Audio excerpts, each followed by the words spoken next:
네, 5시 정각부터 예정되어 있던 방송이 15분가량 늦는다라고 합니다. 잠시만 기다려주시면 오늘 꿈, 행복, 키움, 지역공동체 만들기, 융복합 창조시대 협업의 길이 있다. 윤기 회장님을 모시고 강연회를 듣도록 하겠습니다.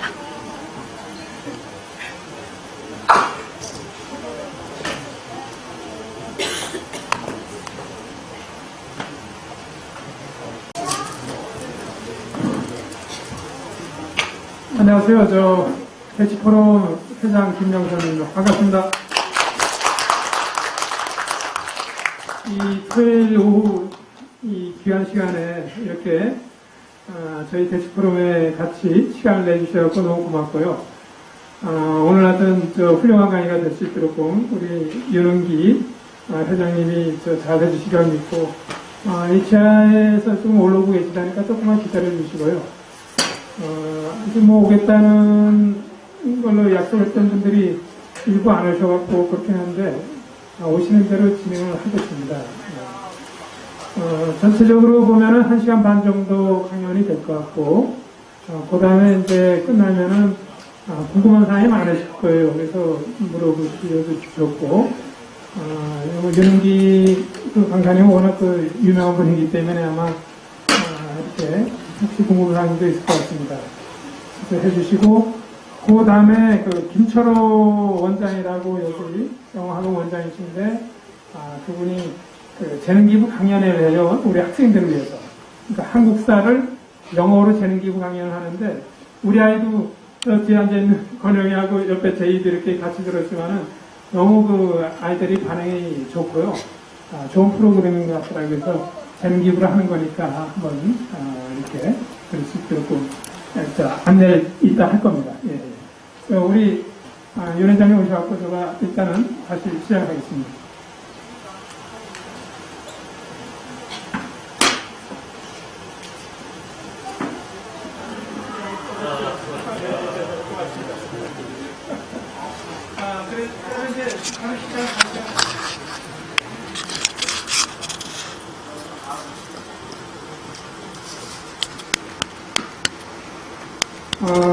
예, 안녕하십니까. 조금 전에 저는 인사드렸고요. 벌써 저희가 대치포럼 한 지가 제 6회가 됐네요. 오늘 모실 분은 우리 윤은기 회장님이신데 전 중앙공무원 교육원 원장을 역임하셨어요. 또 현재는 이제 한국협업진흥협회 회장이신데 협업의 전도사로서 진짜 너무 아주 열심히 이렇게 일을 해주시고 계시고요. 서울과학종합대학교 석사 교수시고 또 대한민국 백상포럼의 회장이십니다. 재능기부 강연을 하겠다고 해서 100인이 모여서 강연을 통해서 사회에 좋은 변화를 일으키려는 그런 운동인데 거기 회장을 맡고 계시고요. 한국콘텐츠진흥원 사회이사로도 활동을 하고 계십니다. 그리고 무엇보다도 우리 대치포럼의 고문도 맡고 계십니다. 오늘 융복합 창조시대 협업의 길이 있다라는 주제로 아까 말씀드린 대로 한 40분 정도 강연을 해주실 예정입니다. 그 다음에 이제 질의응답이 있을 거고요. 우리 회장님을 큰 박수로 환영해 주시기 바랍니다.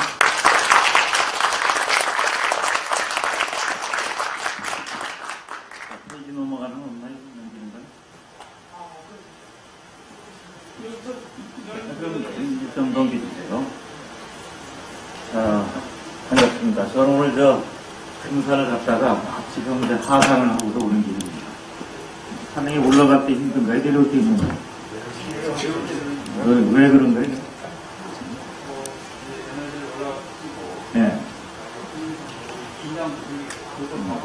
볼 거 다 먹고. 그게 해석이 아니면 볼 거 다 먹고. 긴장도 풀리고 배터리도 나가고 넘어지면 더 다치고.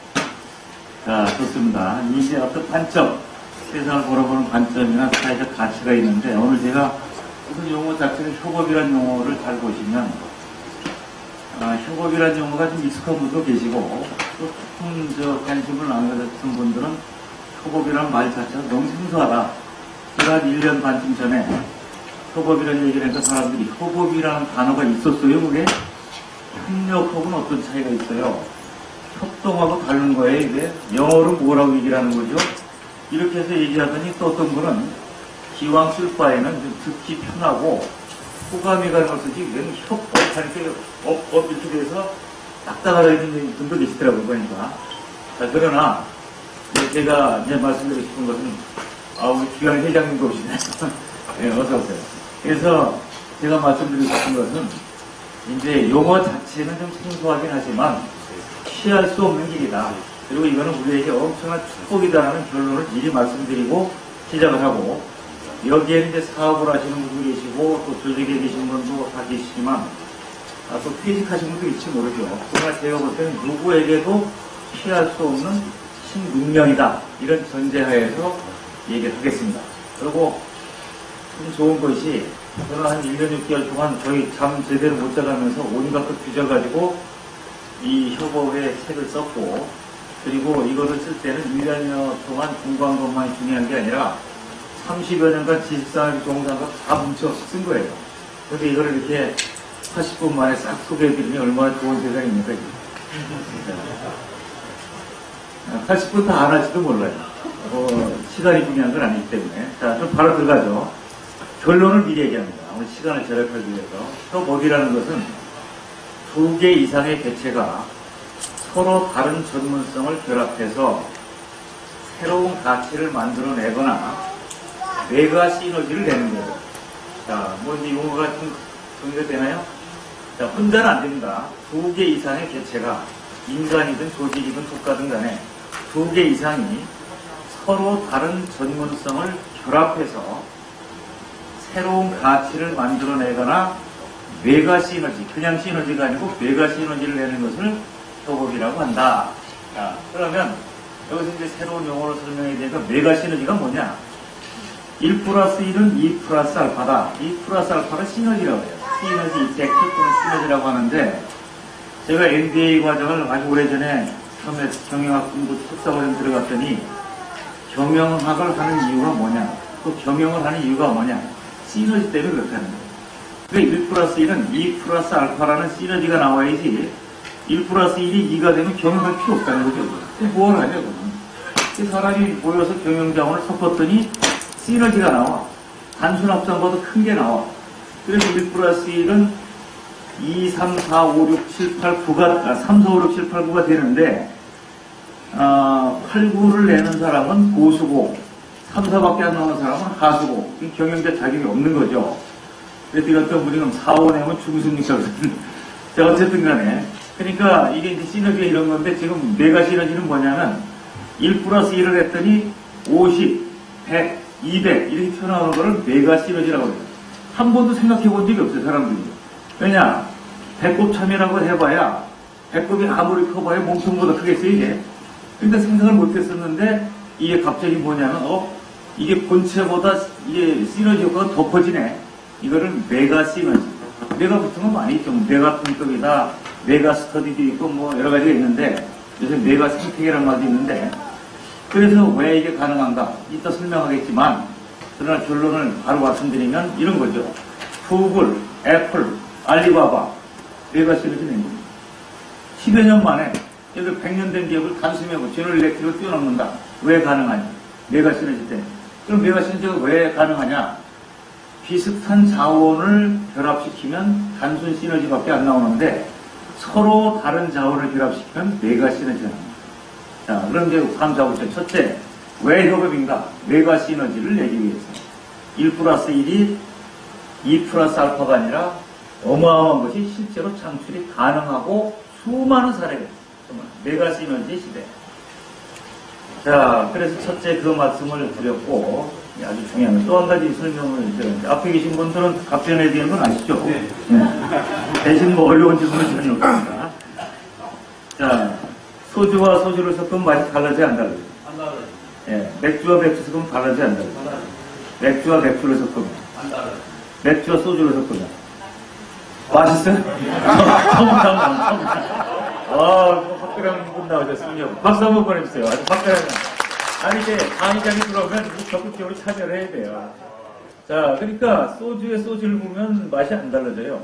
맥주에 맥주부터 안 달라지는데 소주와 맥주를 섞으니까 소맥이라는 새로운 맛이 되니까 맛이 달라지는데 이게 이제 아까 새로운 가치를 창출한다는 게 뭐냐면 두 개 이상의 개체가 서로 다른 소주와 맥주는 다른 거 아니에요. 같은 게 다른 장점을 결합하면 새로운 가치를 창조하거나 이게 바로 뭐냐면 소맥 효과라는 거지. 칵테일 이펙트. 이게 바로 이제 콜라보레이션 이펙트인데 새로운 가치. 근데 현대사회를 뭐라고 그러냐면 창조 경제의 시대다. 그래서 이 창조를 뭘 갖고 하느냐면 원천 창조가 있고 융복합 창조가 있어요. 원천 창조는 뭐냐면 에디슨 형이 어디 볼방에 실험실에 베껴가지고 그냥 쭉 파고들어서 유레카하고 혈압 오르는 것이 이게 원천 창조고 융복합 창조는 스티브 잡스 형이죠.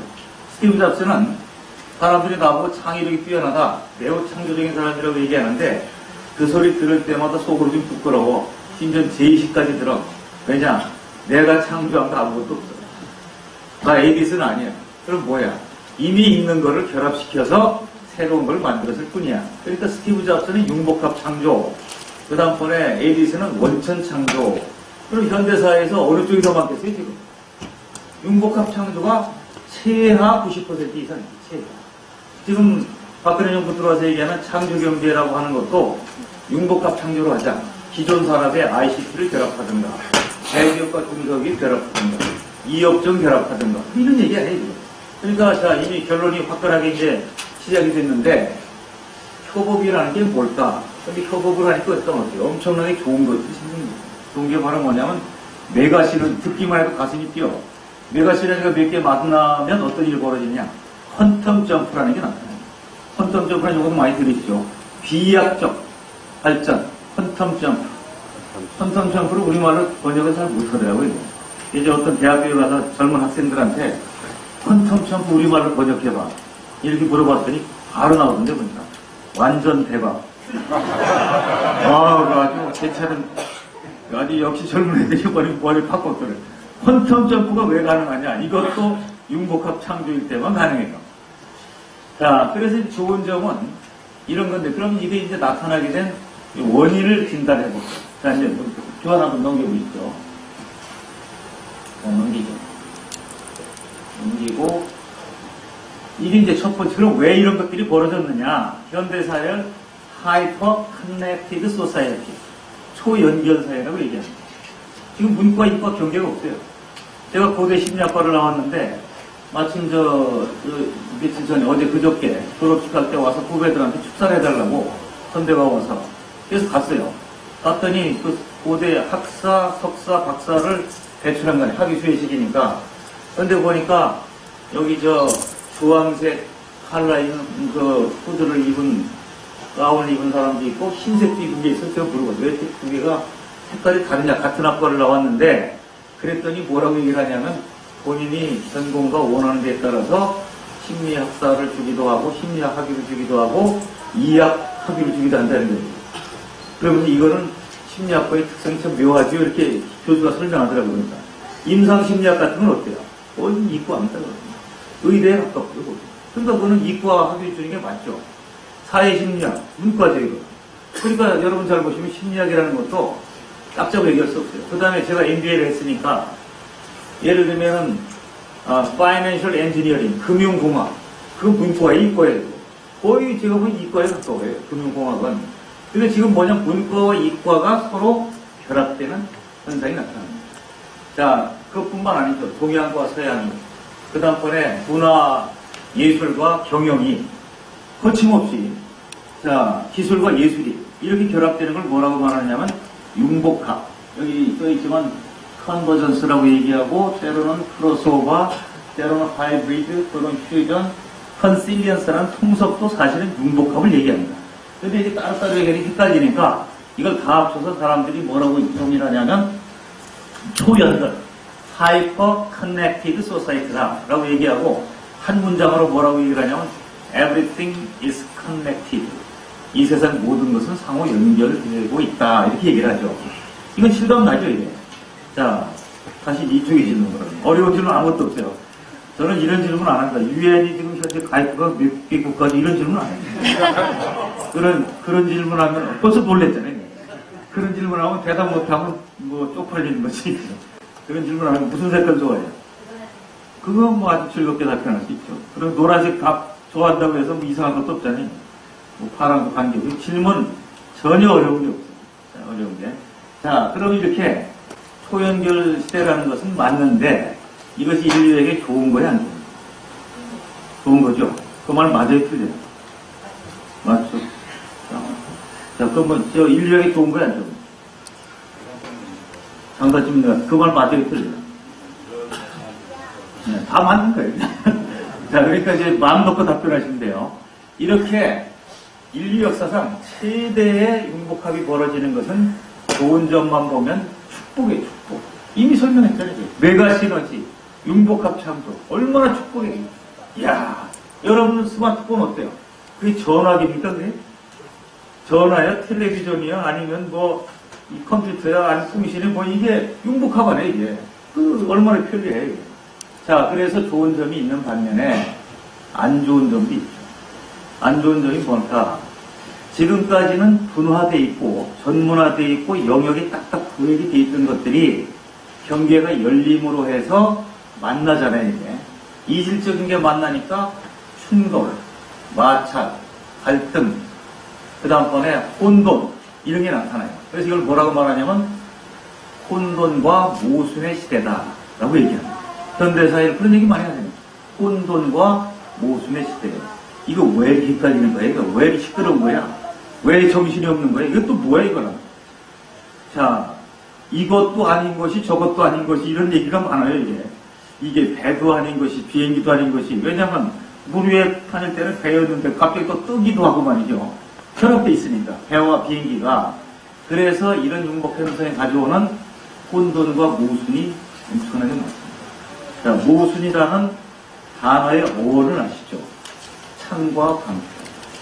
그래서 중국 옛날에 어떤 마을에 창을 잘 만드는 장인이 있었는데 이 사람이 신기술로 새로 만들어가지고 확성을 만들어서 이 창으로는 어떠한 방패도 깰 수 있다. 천하의 명기를 만들었다. 그러고서 실험을 해보니까 다 깨진 거예요. 그 사람은 거기서 어때요? 명장 칭호를 받고 잘 나가겠죠. 그런데 또 어떤 마을에서는 이 방패는 새로운 기술을 만들었는데 어떠한 창도 다 막아낼 수 있다. 그러고 해보니까 창이 다 부러지는 거예요. 그 사람은 거기서 어때요? 창을, 방패를 만드는 명인. 근데 문제는 그 사람이 만든 창과 그 사람이 만든, 그 명인들이 만든 창과 방패가 전쟁터에서 만났어, 이제. 실제로. 자, 어떻게, 어떤 선생님이 부러집니까?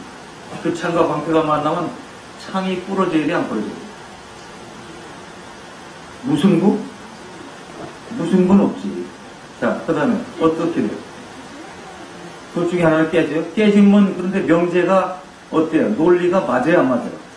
안 맞지. 그게 모순이란 말이지. 그러니까 이 고민이 어떠한 방패도 깰 수 있다고 그러는데 이쪽에서는 어떠한 창도 막을 수 있다니까 깨져도 안 되고 안 깨져도 안 되고 서로 대고 있어도 안 되고 왜냐면 깰 수 있다는 게 기각되니까 이게 바로 뭐냐면 논리적으로는 인용이 안 되고 기각이 되는 거예요.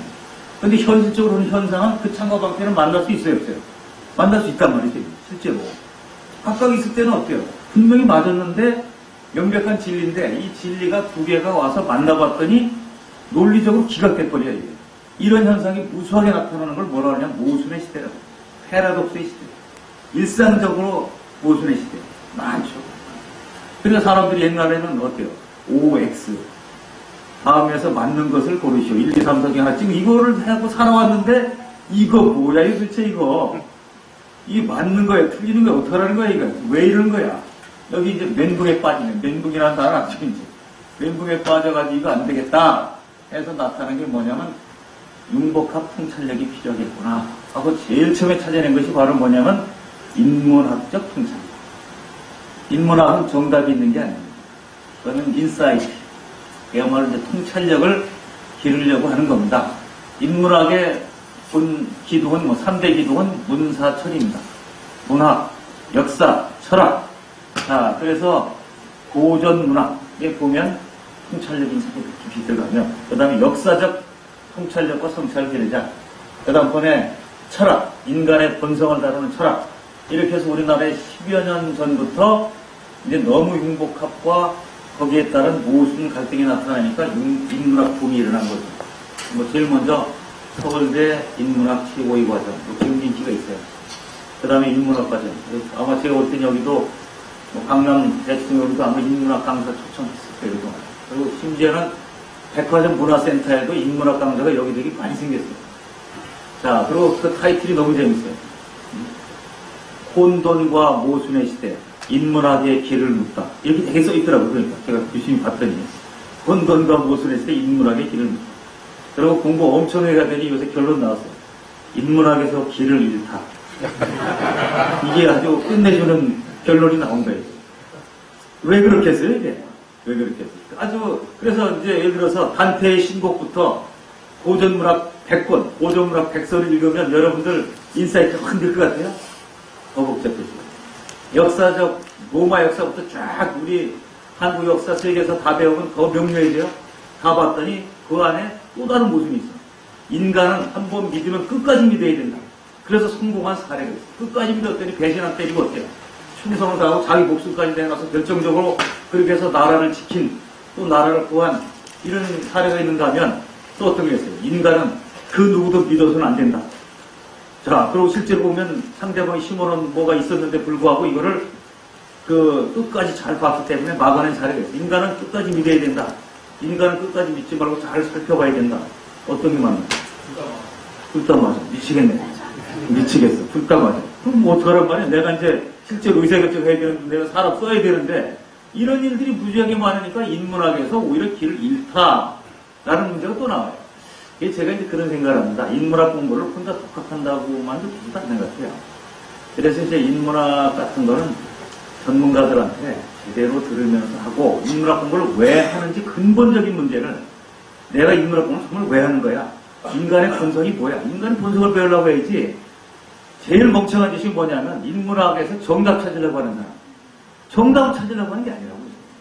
그래서 이거를 제가 이제 생각을 하고 있는데 여기서 하여튼 결론을 낸 것이 뭐냐면 인문학적 통찰력이라는 말 대신에 최고의 융복합 사회에서 최고의 지능이 뭐냐면 융복합 지능.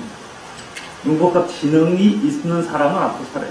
그럼 융복합 지능은 제가 쉽게 설명하죠. 내가 하고 있는 일을 깊이 알아야 되고 인접 분야를 깊이 알아야 되고 인접의 인접을 알아야 되고 그리고 전체 생태계를 아는 것을 융복합 지식, 융복합 지능이라고 그래요. 자, 그러면 생태계라는 말을 많이 쓰는 게 생태계라는 말과 플랫폼이라는 말을 실제로 많이 써요. 근데 그러면 내가 이제 어떤 큰 산에 내가 다 사는 게 아니고 한 도통에 살고 있는데 내가 사는 지역은 어떻게 된 거지? 이거는 몇 시에 해가 뜨고 몇 시에 해가 지고 그 다음에 여기는 뭐 양지바른 곳이 뭐 있을 거 아니에요. 근데 옆에 동네는 어떻게 돼 있지? 그 다음에 저쪽은 어떻지? 그 다음 뭐냐면 이 산은 나무가 큰 게 있고 작은 게 있고 이끼류가 있고 저쪽 가면 온각샘이 있고 동식물이 이걸 다 알아야 돼. 이걸 홀리스틱. 전체적으로 이해를 해야 된다는 표현을 또 쓰기도 해요. 생태계라는 말을 쓰고 이렇게 알면 전체를 알고 자기를 알면 도움을 줄 수도 있고 도움을 받을 수 있고 생존 가능하고 지속 가능한데 남이 뭐가 됐든 말든 간에 내 것만 챙기고 있다고 하면 무슨 일이 와서 덮칠지 몰라요. 어떻게 죽을지 모르고. 그래서 요새는 전부 뭐냐면 생태계적으로 접근해야 된다. 홀리스틱으로 해야 된다. 융복합적으로 접근해야 된다고 얘기합니다. 이 얘기는 자기 분야에 아주 정통한데 불구하고 생태계 전체가 무너질 때는 같이 죽어버립니다. 자, 그래서 제일 위험한 게, 제일 똑똑한 게 뭐냐면 융복합 지식을 기른 다음에 융복합 지능을 개발하는 거고 제일 멍청한 게 뭔지 알려드릴게요. 한우물을 팔아. 옛날에 그게 얼마나 중요한 얘기였어요. 한우물을 팔아.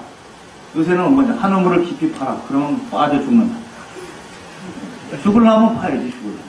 그러니까 지금 뭐 수많은 벤처기업 하는 사람들이 한 가지 기술을 가지고 확 하고 들어요. 그리고 막 진짜 몰두하는데 결국 내가 보니까 뭐냐, 빠져 죽으려고 파는 거야. 그리고 그 중에 몇 개 살아난 거 봤더니 그건 부세주들이 나타나서 제휴를 해가지고 살아난 거지 절대 안 된다고. 그래서 제가 아무리 작은 기업이라도 사장들은 책임자는 넓게 봐. 이렇게 한우물만 파지 말고 그래서 세계 무슨 전시회도 가보고 여행도 가보고 융복합 지식을 기르는데 제일 좋은 방법도 알아요. 쌓아 돌아다니는.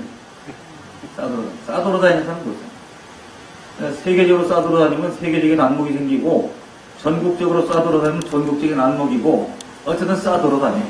그런데 안 쌓아 돌아다니고 한 곳에 틀어 백혀가지고 깊이 들어가 봐야 별로 나올 게 없어요. 부인 보고 쌓아 돌아다니라고. 그럼 아주 똑똑해진 말이에요. 근데 옛날에 또 그런 말이에요. 제발 좀 쌓아 돌아다니지 말고 앉아서 공부해라. 근데 그렇지 세상이 바뀌지 않아요. 자, 그러면 이제 융복합 지식, 융복합 지능이라는 말까지 했으니까 제가 박사학위 가지고 있는데 답답한 사람 많아요. 박사인데 불구하고 그 분야에 아주 깊이 정통성이 있어서 세계적인 석학이라면 괜찮죠. 그 정도는 또 아니에요, 보니까. 근데 보면 다른 분야는 또 몰라. 이게 무슨 소용이 있어요, 이게. 원래 박자가 너를 박자 아니에요. 그러니까 이게 진짜 뭐냐면, 예, 융복합 지식. 자, 그럼 넘어가 봅니다, 하나씩. 자, 원천 창조 에디슨 얼굴 보이고, 융복합 창조 스티브 잡스 보이고, 그렇잖아요. 지금 90% 이상은 원천 창조가 아니라 융복합 창조로 또 넘어갑니다. 자, 아까 메가 시너지 얘기했는데, 1 플러스 1이 100이 왜 안 되느냐? 가능한 세상이다. 잘 보니까 뭐라고 써있냐면, 융합해서 창조하면 이게 가능하다. 메가 시너지가 가능하다는 거죠. 근데 이걸 발상 자체를 못했던 거예요. 저는 이미 다 생각하고 있었는데, 오늘날 신문 보니까 제가 떠드는 게 살살 일주일 흘러간 건지, 어쨌든 이게 나왔어요, 용어가. 자, 그 다음에 또 넘어갑니다. 퀀텀 점프, 완전 대박. 자, 사업 구조나 사업 방식 등의 혁신을 통해서 단기간에 비약적으로 실적이 호전되는 현상. 단기간에 비약적으로인데 그 앞에 혁신을 통해, 이거 네이버 검색하는 게 이제 나오더라고요, 그러니까. 근데 조금 잘못되었어요. 혁신 앞에 뭐가 들어있냐면, 융복합 혁신을 통해서. 거기까지 들어가야 되는데, 네이버는 그런 걸 살살 좀 가수적이면 더 포괄적으로 쓰려다 보니까 뺐지만, 진짜 정확한 개념은 융복합 혁신을 통해, 융복합 안 하고는 퀀텀 점프 불가능한 거예요. 자, 또 넘어. 혼돈과 모순연의 시대를 얘기를 했죠. 그래서 좋은 점도 있지만 바로 뭐냐면 상호 충돌, 갈등, 마찰, 혼란, 모순 이건 여러분이 다 보시는 거죠. 인류 역사는 늘 뭐냐면 좋은 점과 안 좋은 점이 함께 모든 문명에 다 있었지 좋은 것만 있던 문명, 나쁜 것만 있던 문명은 없어요. 그 역사를 저도 들여다보니까 어느 시대를 막론하고 반드시 좋은 점, 안 좋은 점이 있는 겁니다. 자, 또 넘어가죠. 자, 좀 심각한 얘기를 해야겠는데 엘빈 터플러 정말 멋있는 사람이에요. 저는 고려대학교 심리학과를 나와서 심리학자가 되려고 한 게 아니고 소설가가 되려고 사실 들어갔던 건데 어쨌거나 이제 나와서 공군장교로 4년간 근무를 하고 그때는 고도성장기이기 때문에 공군장교 4년 정도 하면 취직은 뭐 다 됐죠. 그래서 어쨌든 종합상사가서 5년간 근무를 하는데 제가 사표하고 나오기 직전에 어디 근무했냐면 삼성물산 기획실에 근무를 했습니다. 그러니까 삼성물산 기획실이라는 것이 어느 정도 인기가 있었느냐면 명함이 있으면 서울 시내 광화문 뭐 무교동 어디든지 누군지도 모르고 그때 신분증도 안 물어보고 명함만 띄면 다 예산 다 주는 거예요. 그리고 삼성전자 발령되면 사표 던지고 삼성물산 가겠다고. 왜냐면 삼성물산 가야 해외지사도 나가고 고수도 제일 낮고 그런데 거기서 기획실에서 잘 나가고 있었어요. 특진도 했어요. 특진.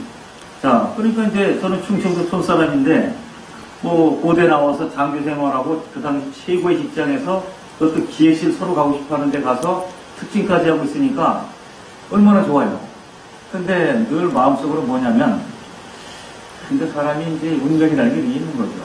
현대사 공부를 할 때마다 울분이 치솟는 것이 뭐냐면 그때 일본은 메이지 유신이라는 걸 통해서 근대국가로 탈바꿈했고 우리나라는 거의 서구와 단절을 하면서 고립돼가지고 나중에 식민 통치를 받는 고통을 겪었는데 그때 조선 후기에 우리가 신문명을 조금만 빨리 받아들였더라면 역사는 달라졌을 텐데 그 치욕과 고통을 안 겪었을 텐데라는 생각을 하고 있어요. 자, 이러고 있었는데 저 사람과 이제 만나게 된 거죠. 조우를 책을 통해서 뉴스를 통해서 제3의 물결 인류 역사는 두 번의 어마어마한 혁명이 지나갔고 문명의 변화가 세 번째 밀려오고 있다. 이게 정보혁명이다. 첫째는 농업혁명. 자, 채취하고 사냥해서 먹고 살던 거를 농업을 통해서 정주 정착을 하게 됐다. 그때 어마어마한 번영이 이루어졌다. 이게 바로 메소포타미아 문명과 황하 문명이라는 겁니다. 자, 오랜 세월이 떠올라서 두 번째 산업혁명이 일어났는데 영국, 독일, 프랑스, 유럽에서 일어났다. 그게 산업혁명이죠. 그러니까 무마차로 하던 걸 어떻게 자동차와 기차로, 비행기로 게임이 안 되죠. 사람의 노동력으로 하던 것을 기계동력으로. 그러니 뭐 상상이 되겠어요. 거기를 먼저 적응한 데는 다 번영을 했고 그렇지 않은 데는 몰랐겠다. 근데 세 번째 밀려오는데 똑같다는 거예요. 정보화 사회가 밀려오는데 정보가 힘의 원천이고 정보가 자원이고 정보가 상품이고 그리고 일은 뭐로 하냐, 기계로 하는 게 아니라 컴퓨터로 하게 된다. 이 정보화 사회가 바로 국가와 대내 운명, 기업의 운명을 다 좌우하는 제4의 물결, 더 서드 웨이브가 밀려온다. 자, 저는 군에서 정보 업무를 해봤어요. 제가 한미연합사 초대 정보참모부장 부관을 했습니다. 군에서 정보 업무를 공군장교로 해서 정보가 뭔지는 알아요. 그러니까 종합상사 들어가서 다시 또 정보를 또 하게 된 겁니다. 자, 종합상사는 일본 종합상사를 모델로 해서 그대로 선인장처럼 떼운 겁니다. 뭐 깊이 있는 얘기가 많이 있지만 시간상 생략하는데 세지마 류조라는 찍으면 나와요. 세지마 류조라는 사람이 이토주의 고문인데 이 사람은 일본 우익의 거두입니다.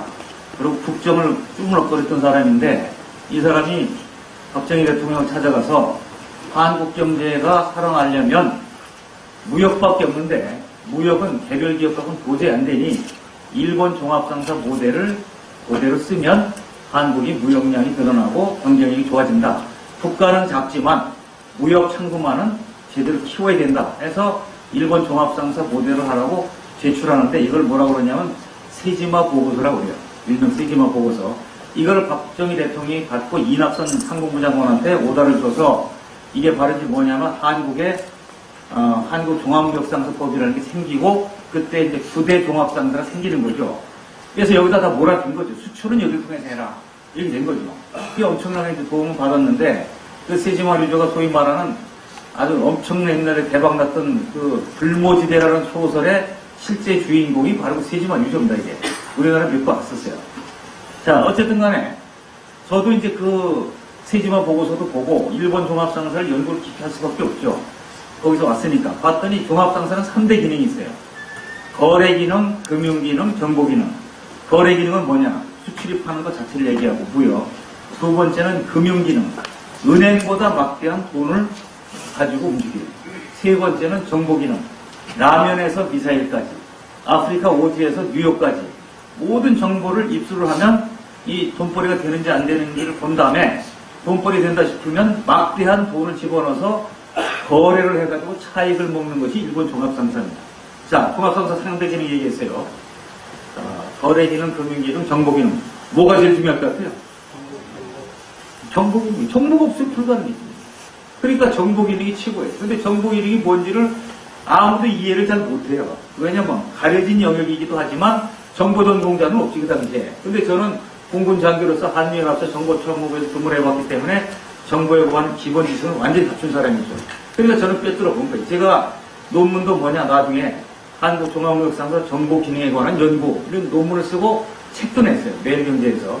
자, 어쨌든 간에 그걸 하면서 이제 깊이 들어가 있다가 엘빈 토프를 만나면서 제3의 물결 정보화사에 그러니까 갑자기 가슴이 뛰기 시작하는 거예요. 가슴이 뛰다 보니까 이게 너무 뛰는 것 같아요.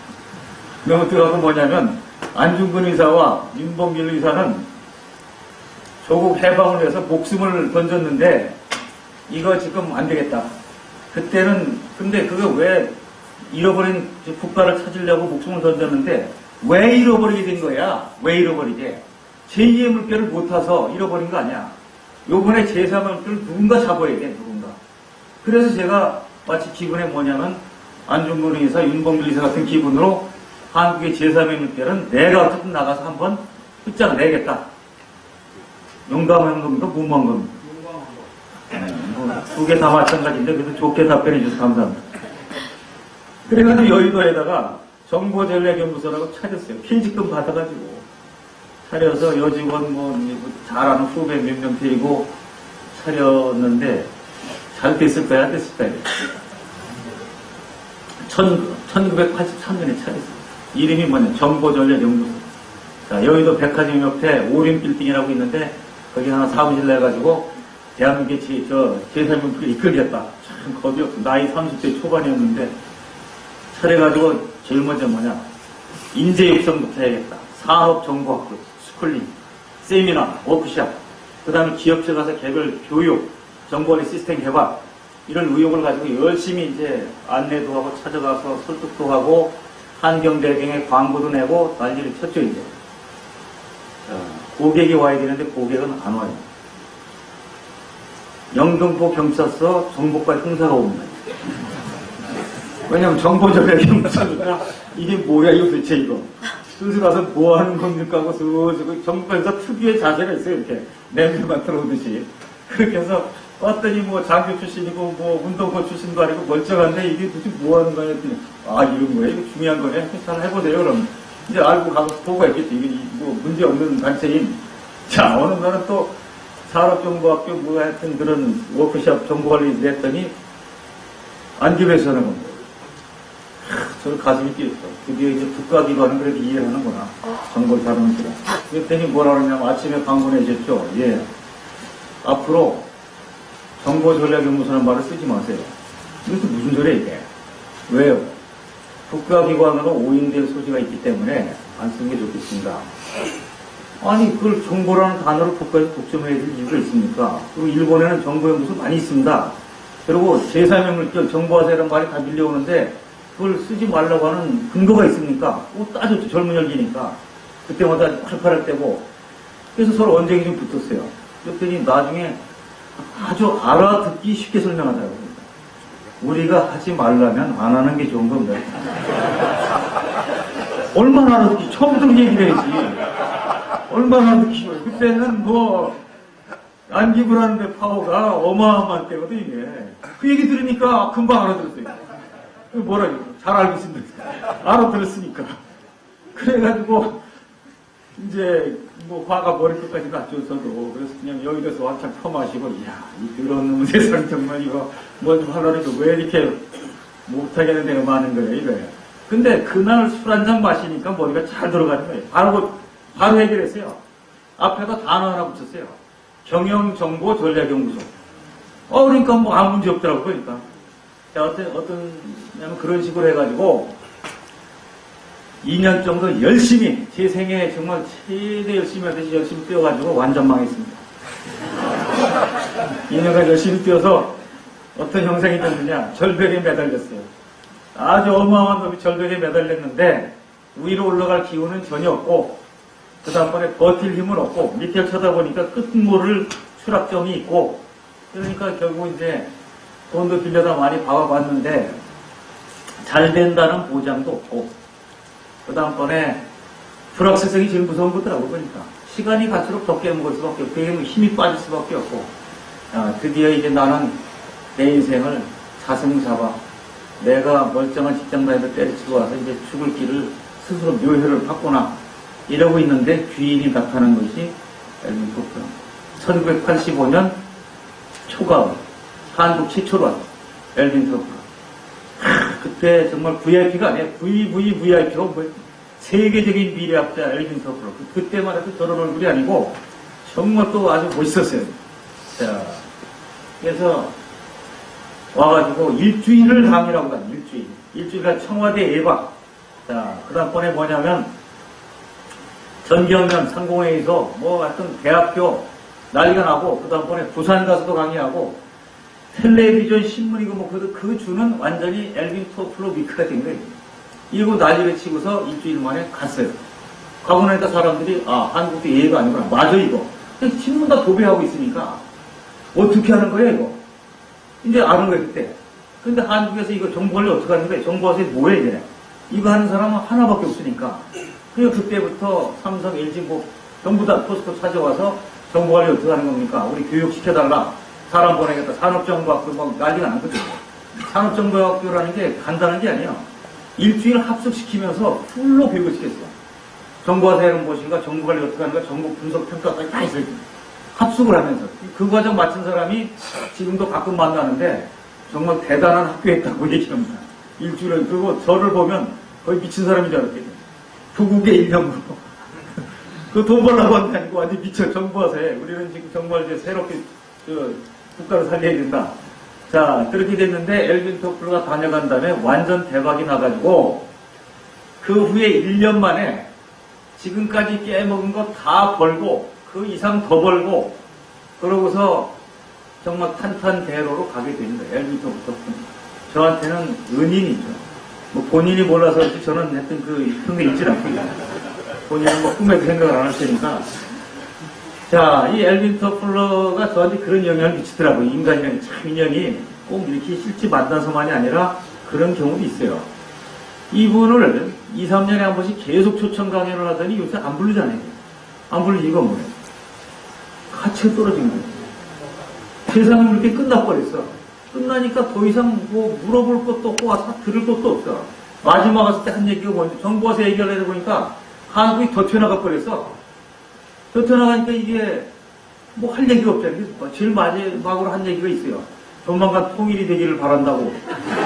이게 무슨 소리야 이게. 응? 그러니까 엇박자야 이게. 요새는 누굴 불러요? 피케티, 프랑스 경제학자 피케티를 불러서 양극화 문제 어떻게 해결할 것인가 이런 얘기하지 안 부른다고 이게.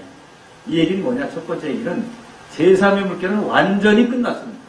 이게 종쳤고 제4의 물결로 넘어가고 있는데 우리는 어디에 익숙한가요 지금? 제3의 물결에 아주 익숙하면서 그걸 연장전 들어가려고 하는데 불가능해요. 이제는 제4의 물결로 바라봐야 된다. 그럼 제4의 물결이 뭐냐? 제4의 물결이 융복합의 물결입니다. 융복합의 물결. 조금 전에 설명했잖아요. 첫 번째 이런 얘기고 저 엘빈 토플러가 부러운 것도 있고 멋있게 느껴지기도 하는 이유 중에 저한테는 은인이기도 하지만 다 좋게 보여요. 책도 너무 멋있고 다 권력이 좀 얼마나 끝내줘요. 자, 제가 시테크 쓴 것도 힌트는 여기서 많이 받은 거죠. 꼭 부부동반답니다. 전 세계 강연을 투어를 하는데 부부동반. 논문 다 부부동반. 저 부인 이름이 꼭 나와요. 부인이 더 똑똑하다는 게 정설인데 맞을까요? 엘빈 토플러 크기야 쪼크를 했는데 그것도 기가 막혀요. 자기는 미래학에 대해서 자신 있다. 50년 정도는 자신있게 예측할 수 있다. 인류의 미래를. 그런데 5분 뒤에 옆에 있는 와이프가 무슨 얘기할지 그게 예측이 안 되는 게 그게 문제라고. 그거 아주 제가 볼 때는 와이프한테 엄청난 칭찬입니다. 제가 볼 때는. 진짜 끝내주죠. 자, 어쨌든 간에 첫 번째인 이거고 대변인이고 두 번째. 이건 진짜 뭐 진토 없이 생겨 보이지 않아요? 유태계라는 거 딱 보면 알죠. 하버드대학의 마이클 포터, 경영학의 그룹. 이거는 뭐 제가 볼 때 엘빈 토플러와 피터 드러크 합쳐놓은 거랑 마찬가지입니다. 자, 이 사람이 주특기가 뭐냐면 1980년도에 컴페티티브 스트래티지, 경쟁 전략론, 1985년도에 컴페티티브 어드밴티지라는 책 두 권이 뛰어난 게 있고 논문은 뭐 수없이 많고 무슨 얘기인지 감 잡았죠. 경쟁에서 이기는 방법. 경쟁이 기업이 처음엔 주로 기업, 나중에 국가 경쟁력까지. 근데 지난 25년 동안 인류는 무한 경쟁 체제였어요. 근데 무한 경쟁 체제에서 경쟁에서 이기는 방법의 최고의 이론가가 하버드의 마이클 포터. 하버드 대학도 명성이 있는 데다가 이론도 워낙 탁월하고 하니까 저 사람은 최고의 대우를 받고 살았어요. 25년 동안. 미국 대통령 직속 국가 경쟁력 강화위원회의 초대 위원장입니다. 그럼 뭔지 아시겠죠, 이제? 저 사람 초청 한번 하려면 얼마쯤 돼요? 우리나라에 12월 달에 왔다 갔어요. 얼마쯤 돼요? 한 뭐 2, 3억 정도? 뭐, 제가 볼 때는 무슨 얘기하든지 맞다고 했으니까 맞아요.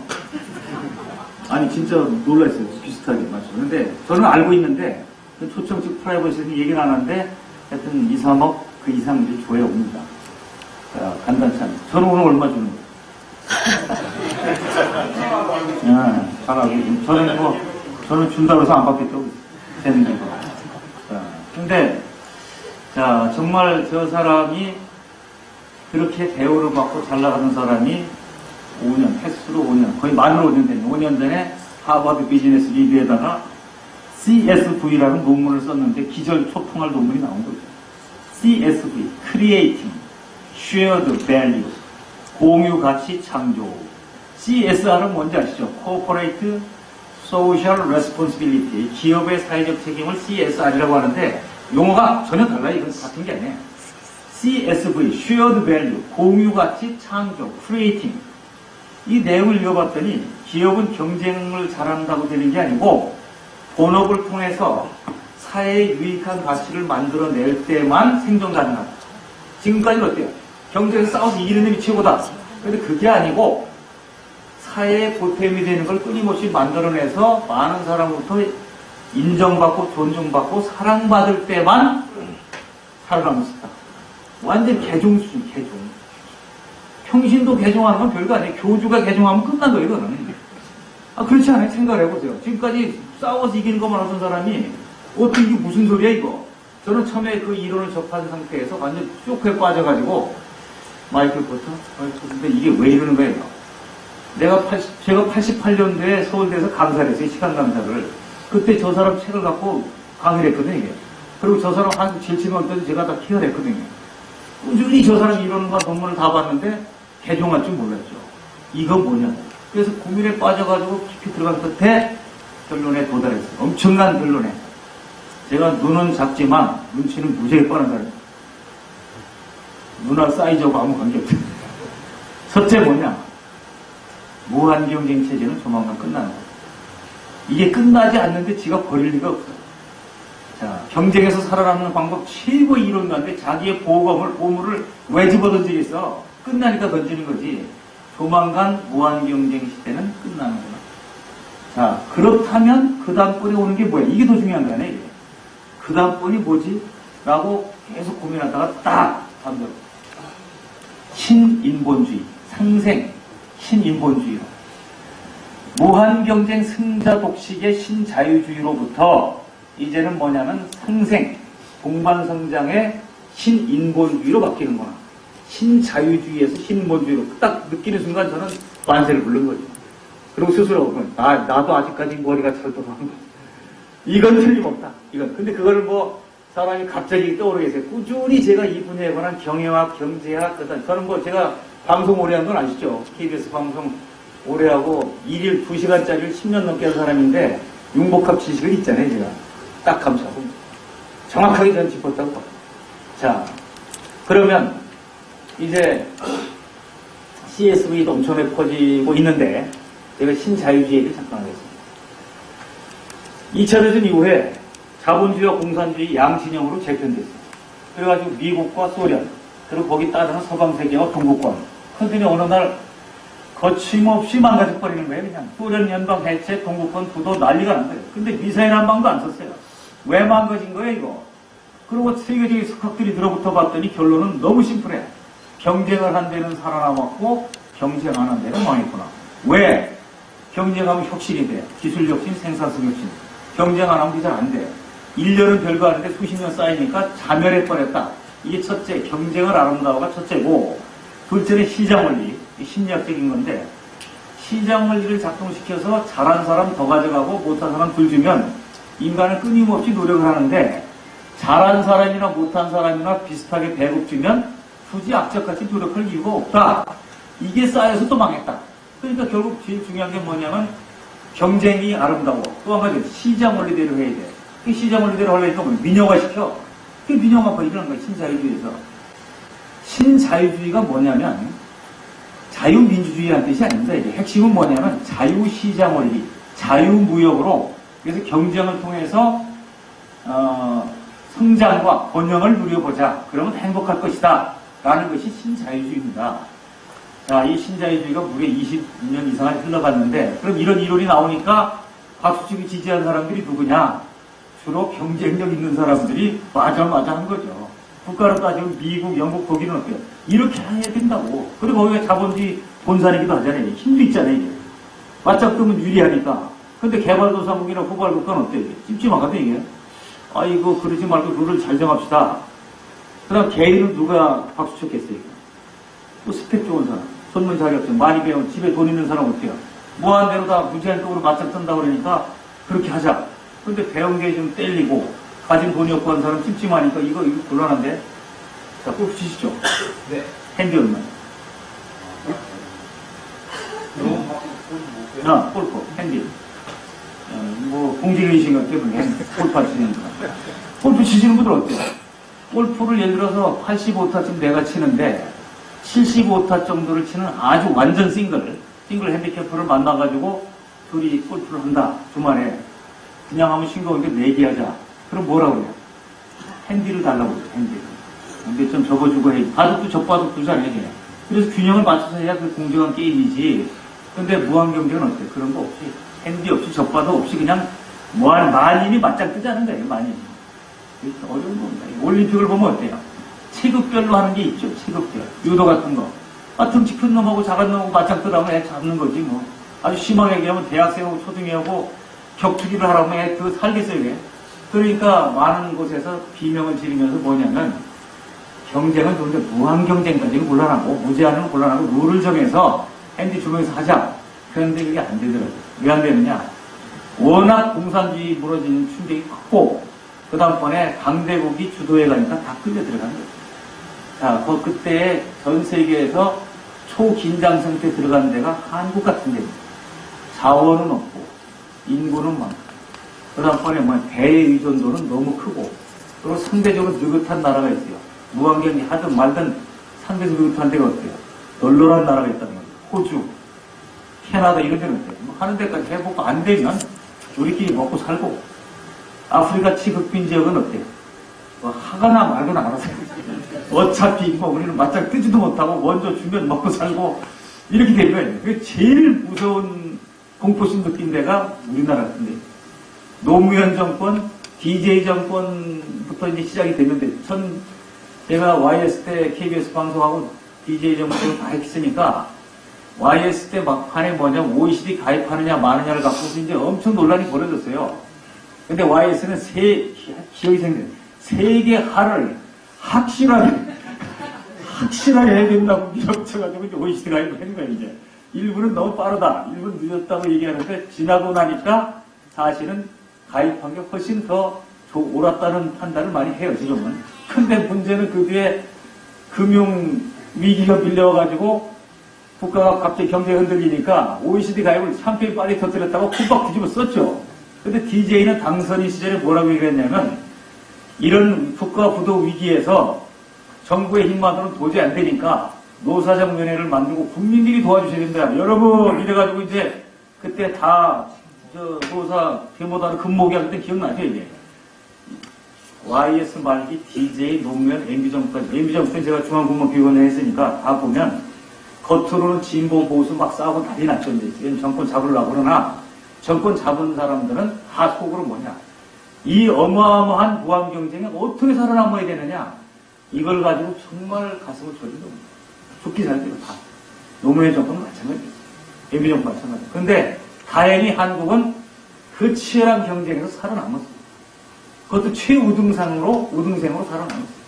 자, 어쨌든 간에 이런 무한 경쟁을 해가지고 좋은 점이 뭐냐. 인류 전체. 특히 거기서 최우등생 한국은 좋은 점이 뭐냐. 사상 최대의 경제적 성과를, 혁신 성과. 사상 최대가 어느 정도냐. 지난 20여 년간 창출한 인류의 부는 그 이전 200여 년간 창출한 부의 총량보다 많을 것이다. 이해가 돼요? 지난 20여 년. 한국 사람, 한국인이 지난 20여 년간 창출한 부의 총량은 조선시대 500년보다 많을 것이다. 이해가 돼요? 동의해요? 조선시대 500년 동안 전통적인 농업에다가 목선 타고 와서 물고기 잡아들이는 거하고 삼성, LG, 포스코, 현대차, 기아차, 해외건설 이거 생각하면 뭐 게임이 안 되지 뭐. 제가 볼 때 조선시대 500년 버는 거에 수십 배를 20여 년 만에 벌어들인 거예요. 삼성전자의 매출액과 이익이 일본 전자에서 다 합친 것보다 더 많아졌으니 이런 일이 도대체 어떻게 벌어지는 거예요? 기가 막 죽기 살기를 떼가지고. 자, 그리고 특히 뭐 제3의 물결이 정보와 인프라가 깔려있을 때는 가능한 거죠.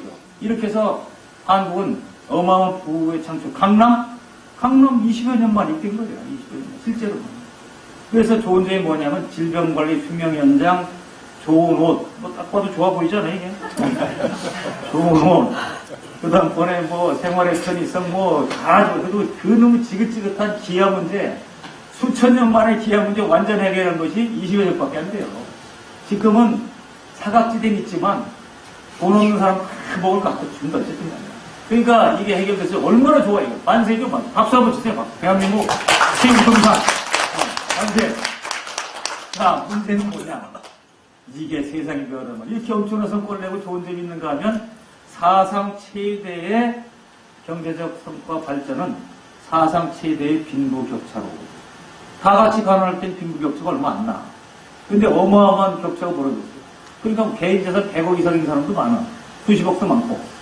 근데 보니까 그 과정에 스톡옵션 받은 사람, 기업이 경쟁이 세계적 기업으로 성장한 기업도 있는가 하면 도산한 기업, 그 다음 스톡옵션을 못 사고 퇴출당한 직원, 같이 갔을 거 아니에요. 어마어마하게 벌어진 거지. 그리고 한쪽은 엄청난 혜택을 받는가 하면 한쪽은 완전히 쓴맛만 본 거예요. 이런 일이 벌어지니까 바로 어디로 연결되냐면 평등권의 문제로 연결됩니다. 신분에 의한 평등이 아니고 돈에 의한 평등이.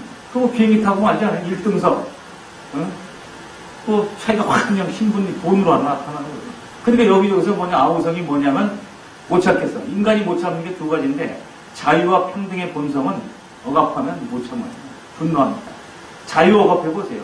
자유 억압하면 완전 열받죠. 그럼 속이 썩죠. 그 다음번에 평등권이 깨지면 열받아요. 그래서 전 세계적인 게 뭐냐면 이 엄청난 부의 창출에 의한 양극화 문제, 이걸 다룬 영화가 설국열차라는 영화도 있고 뭐 등등 있죠. 자, 어쨌든 간에 이런 문제가 나왔고 또 한 가지 심각한 문제가 있어요. 자, 넘겨봅니다. 또 한 가지 심각한 문제. 잠깐 넘겨보세요. 또 이겁니다. 무한 경쟁의 조직. 이게 심리학한 사람이 이해가 빠른데 이렇게 결과적으로 빈부격차가 나고 사회적 분노와 갈등이 일어난 것도 중요하지만 20여 년간 죽기 살기로 경쟁하다가 심리상태, 정서상태, 인성이 고갈돼버리는 심각한 문제가 생겼어요. 자, 서울시에서 12월 달에 발표한 작년 통계를 봤더니 서울 시민 사망 원인에 세대별로 나왔는데 20대는 사망 원인의 51.6%가 자살이더라고요. 외우고 있어요. 51.6%가 자살. 그 자살이 서울시 변두리에 제일 못 사는 동네가 많은가 했더니 제가 추적을 해보니까 강남도 꽤 많아. 강남도. 가난하다고 자살하고 부자라고 안 하는 것도 아니에요. 왜 이렇게 됐을까요? 이게 무한 경쟁의 저주 때문에. 지금 나이가 20대 후반 30살 정도 된 애들은 30 초반까지는 해필 태어나보니까 인류 역사상 가장 지독한 도끼가 없는 무한 경쟁에서 태어난 거예요. 지가 오래서 태어난 게 아니고 그때 타이밍은 태어나가지고 유치원도 경쟁, 초등학교도 경쟁, 중고등학교 경쟁, 학원도 경쟁, 대학교 경쟁. 그리고 밖에 나갔다 들어오면 야 좀 쉬어가면서 해라. 영화라도 보고 테레비 봐라. 이런 얘기, 어디 여행 갔다 오는 얘기를 들은 적이 없고 밤낮 듣는 게 뭐예요? 졸면 죽어, 막. 졸면 죽는다. 그러니까 그냥 경쟁. 그 다음번에 우리는 옛날에 비록 가난했지만 노트 정량을 다 빌려줬어요. 우리 옛날에는. 친구니까. 근데 20여 년 동안 이 애들은 어때요? 상대평가 차등보상 체계인데 어떻게 빌려줘요? 우리 어렸을 때 국민학교 때는 담임선생님 마음대로 줍니다. 담임선생님이 야 올해는 우리 반에 똑똑한 놈들 많이 들어왔네. 그럴 수 있죠. 똑똑한 놈 많이 들어오는 애가 있을 거 아니에요. 그러니까 뭘 주면 수 많이 주는 거만해 이게. 그런데 지금 어때요? 수미한가를 퍼센트로 딱 해가지고 그 퍼센트를 지키지 않으면 입력 자체가 안 돼. 그러니까 애들이 볼 때는 친구이면서 룸메이트이면서 클래스메이트이면서 내부 경쟁자야. 정보 안 줘. 왜 주겠어요 이게. 그 심지어 옆에 놈이 잘 되면 상대적으로 내가 A등급에서 B등급 떨어지니까 긁어내려. 이걸 보고 뭐라 그러냐면 무한 경쟁의 저주라고 그래요. 그러니까 애들이 20대 애들은 계속 그걸 끊임없이 그런 상황으로 살다 보니까 자살로 물릴거립니다. 그리고 30등 하는 놈 보고 너 15등 한번 해봐 하는 거고 10등 하는 애 보고 너 1, 2, 3등 안에 들어가는 거 다른 겁니다. 강남 살게 더 있는 것 같아요. 그래서 제가 젊은 애들한테 정말 위로를 해주고 잘 쏴주고 그 다음에 애들을 너무 윽박지르지 말고 정말 감싸가면서 가야 된다고 생각해요. 제일 무식한 발언이 뭐냐. 요새 젊은 놈들은 고생을 안 해봐서 아무것도 모른다. 그게 진짜 무식한 말이에요. 젊은 사람들이 마음고생은 우리 세대보다 수십 배 더 해요. 수십 배 더. 우리는 그 정도의 마음고생을 해요. 주로 고생한 게 뭐냐. 동상 걸리고 다 떨어진 옷 입고 자존심 좀 망가지고 춥고 이런 거지. 그렇게 북한 경제에 시달리지는 않았거든요. 그러니까 진짜 젊은 사람, 김남도 교수 얼마나 멋있어요. 아프니까 청춘이다. 색지는 멋있잖아요. 아프니까 청춘이다. 그러니까 젊은 사람들이 늘 어르신들이 고생을 안 해봐서 뭣도 모른다고 얘기하는데 김남도 교수가 아프니까 청춘이라고 쓰니까 어때요? 아, 우리 아픈 거 어떻게 알았지? 그거 공감하는 거예요. 뭐 100만 권이 200만 권이 팔렸어요. 똑같은 내용 써놓고 청춘, 정신 차리고 살자 이런 소리 썼다가는 팔리긴 못하고 맞아 죽는 거지 지금 볼 때는. 그러니까 여러분 잘 보시면 진짜 한국 사람들은 지난 20년 동안에 20대에만 그런 거가 있어요. 이게 그 부모도 우리도 다 마음속으로 어때요? 정말 이건 아닌데 너무 독하잖아요 사회가. 이렇게까지 하고 살아야 되나? 이건 시달려온 거예요. 다 같이 위로받아야 돼. 그래서 제가 요새 주장하는 게 뭐냐, 심리학적 솔루션을 이제는 사회에다가 넣어줘야 됩니다. 정말 이거 물질적 정책적 이거 갖고는 안 되겠고, 자 어쨌든 간에 이런 겁니다. 지금 여기 있는 10분이 있는데 10분 보고서 뭐냐면 오늘 다 모든, 자 지금부터 뭐냐면 5그룹으로 나눠서 A, B, C, D로 나눠가지고 잘한 사람은 더 주고 못한 사람은 더 줍니다.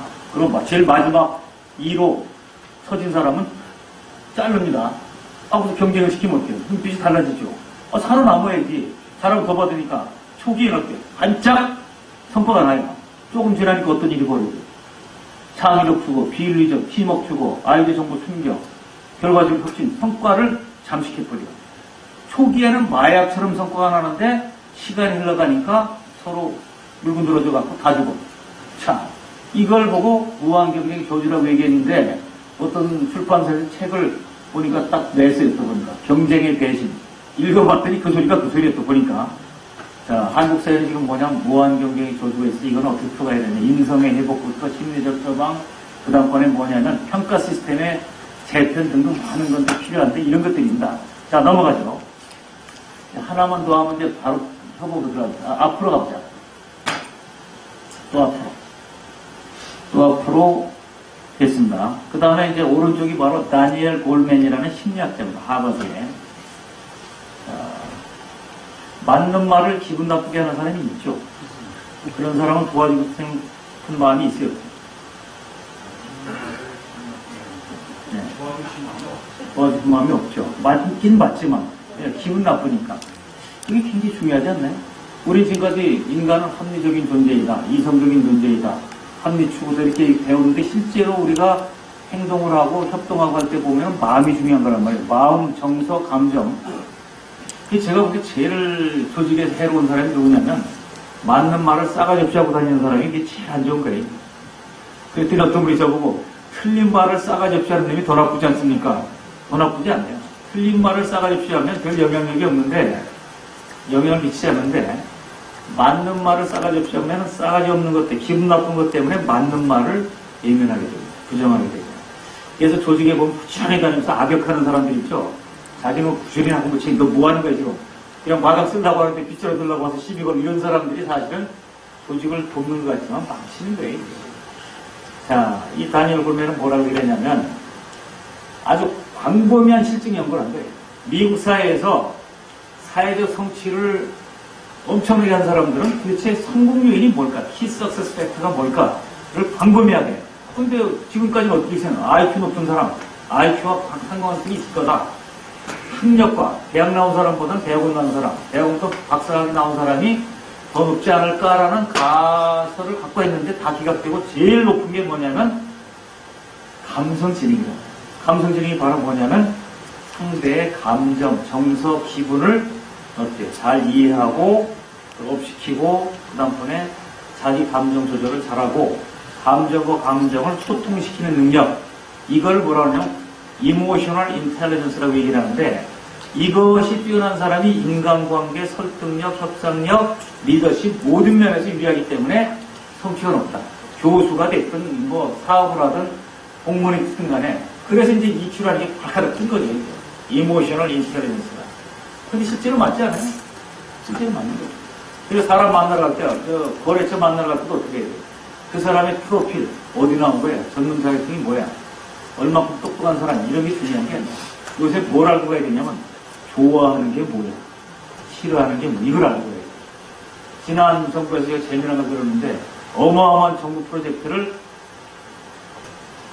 아랍에미레이트 왕자가 실권을 쥐고 있는 거죠. 근데 그 사람은 이미 프랑스 쪽으로 많이 넘어간 거예요. 어떻게 잘 돌려서 우리 거를 수출을 해야 되는데, 그러면 그 사람의 영국 어느 학교를 나오고 뭐 등등 정보는 다 있지, 인물 정보는. 그래갖고 안 돼요. 좋아하는 게 뭐야, 좋아하는 거. 좋아하는 걸 하면 뭐 마음을 움직일 수 있으니까. 다행히 찾아냈어요. 시인이래, 시. 젊어서 시를 썼고, 시집도 냈고, 지금도 시낭송을 좋아하네. 공개적 석사겠어. 그러니까, 그걸 이제 우리 설득팀이 그 사람이 쓴 시를 찾아가, 시. 시집을 구해가지고 다 읽어보고, 번역해서 읽어보고, 막 외우고 난리가 난 거예요. 그러고 가서 만났어요. 이 사람은 뭐 만나주긴 만나주는데 마음은 이미 떠나 있는 건데, 시인이라고 말씀드렸습니다. 시를 좋아하신다고. 저도 시를 좋아합니다. 자, 그렇게 하고 이제 만찬 시간에 얘기권에 특히 그 시 중에 어떤 시를 제가 주소합니다. 그 시는 그 왕자가 너무 좋아하는 시죠. 또 제가 한번, 그쪽 말은 아니지만 한국말로 번역해서 제가 한번 암송을 해보겠다고 이렇게 얘기를 했더니 마음이 움직인 거죠. 나도 사실 그 시가 진짜 마음에 든다. 사실 내가 지금 이 와이프하고 연애할 때 썼던 건데, 그게 정말 제일 마음에 든다고. 뭐 제가 시를 더 들어봤더니, 내 마음이 그대의 눈동자 안에서 빛난다. 이런 게 유치하더라고요. 제가 보기에는. 근데 어쨌든 그걸 외워서 얘기를 했는데 마음이 돌아섰어요. 돌아서가지고 다시 그럼 돼보라고. 최종적 수준까지 간 거예요. 그래서 그 팀들이 나타서 뭐라 그러냐면, 시라는 매개체가 아니었으면 이건 완전 끝났어요. 근데 그걸 진짜 시 곧 찾아낸 것 때문에 뭐를 좋아하느냐가 중요하지 얼마큼 전문성 있느냐가 더 중요한 거예요. 그래서 요새 공감이니 소통이라고 하는 얘기는 다 감성적인 얘기입니다. 마음과 마음이 연결된 것을 공감, 소통이라고 해요. 소통은 뭐냐? 마음과 마음, 호감과 호감, 정서와 정서. 머리와 머리가 연결된 걸 두통이라고 해요. 그럼 그러니까 아주 맞는 말인데 들으면 머리가 아파. 그럼 끝이야. 자, 그래서 이런 예를 보시면 제3의 물결 끝났고 제4의 물결로 신자유주의 끝났고 신인본주의고 그 다음번에 뭐냐면 이성 합리추구 끝났고 그것만큼 된 게 아니라 이성과 감성의 융복합으로 이게 이제 큰 틀은 이렇게 보는 거죠. 자, 그러면 이제 이거를 한꺼번에 몽땅 해결할 수 있는 방법이 없을까? 각 분야에서 예를 들어서 제4의 물결이 뭐냐고 그러니까 심해 해양 연구하는 사람들은 이제 지구 표면은 끝났고 바다로 들어가야 된다. 어떤 사람은 바이오다. 인터스텔라 본부는 어때요?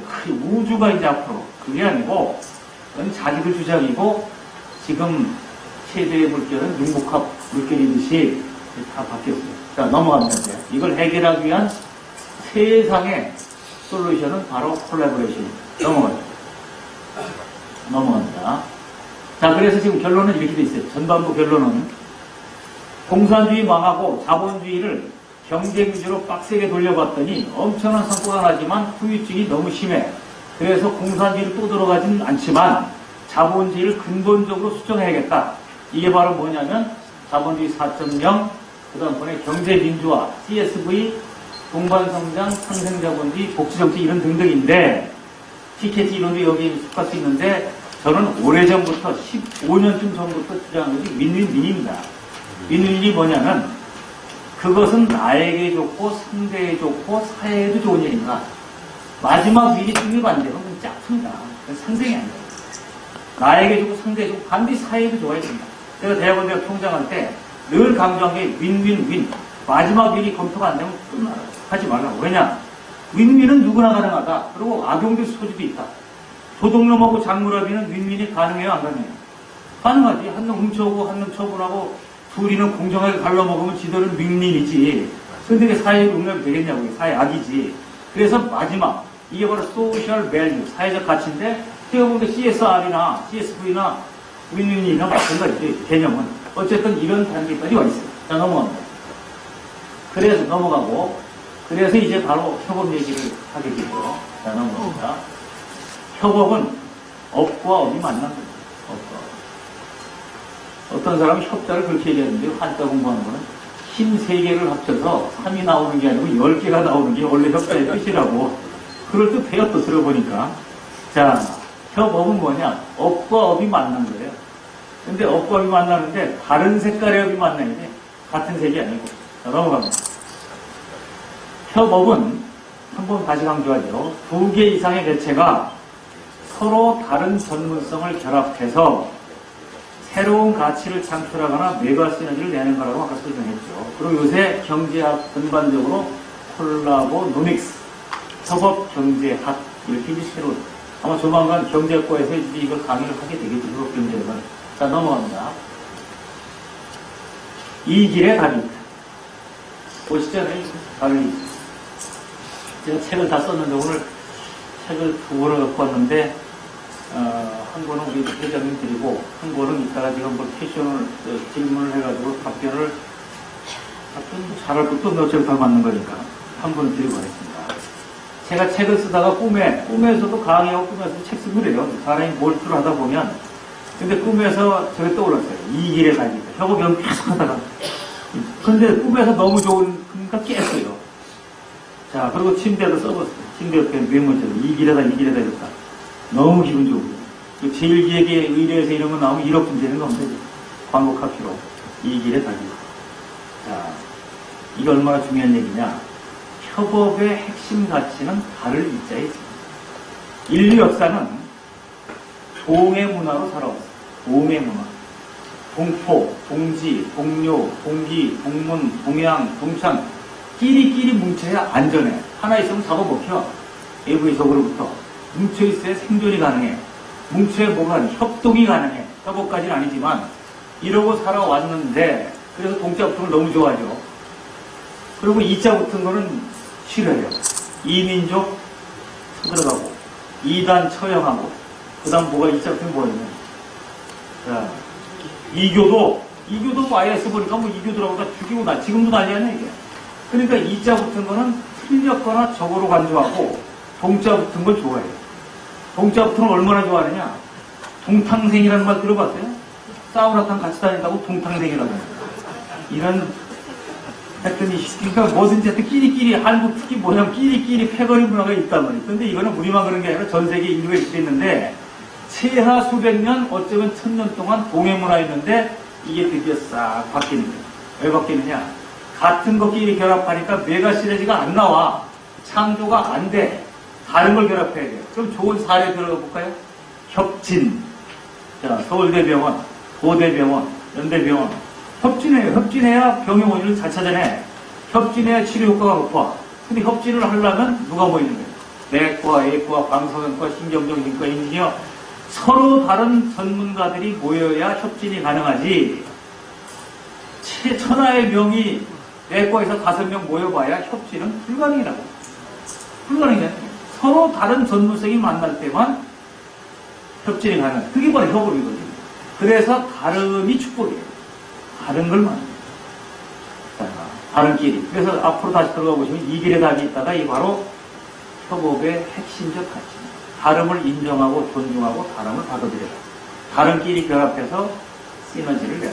이게 바로 협업의 핵심 가치입니다. 근데 다름을 인정하고 존중하고 받아들인다는 게 우리 문화로 쉽지 않답니다. 자, 여러분, 저도 이제 무슨 무연장 하는 게 있는데, 자문위원장 같은 거 하다 보면 회의 끝날 때쯤 되면 위원 중에 한두 명이 딱한 소리 하는 경우도 많이 있어요. 제가 내색은 안 하지만 속을 어때요? 아이고, 제가 뭐 눈치 없이 저 왜 엉뚱한 소리를 하나 짜증이 날 때도 있었는데, 제가 협업연구원 이후에는 그 생각을 싹 바꿨어요. 엉뚱한 소리 하면 제가 들어요. 다 속으로 그때 꼭 이오는 게 있어요. 다름은 축복이다. 이러고 일단 들어봐.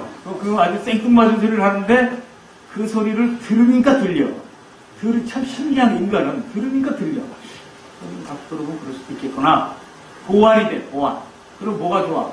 나중에 완성된 다음에 비판자나 시비 걸 사람의 공격을 미리 완충시킬 수도 있어. 요새는 제가 틀리면 돼. 와이프가 얘기하는 것도 지금까지 뭐냐면, 그게 아니라니까요. 티격태격 많이 했죠, 젊었을 때는.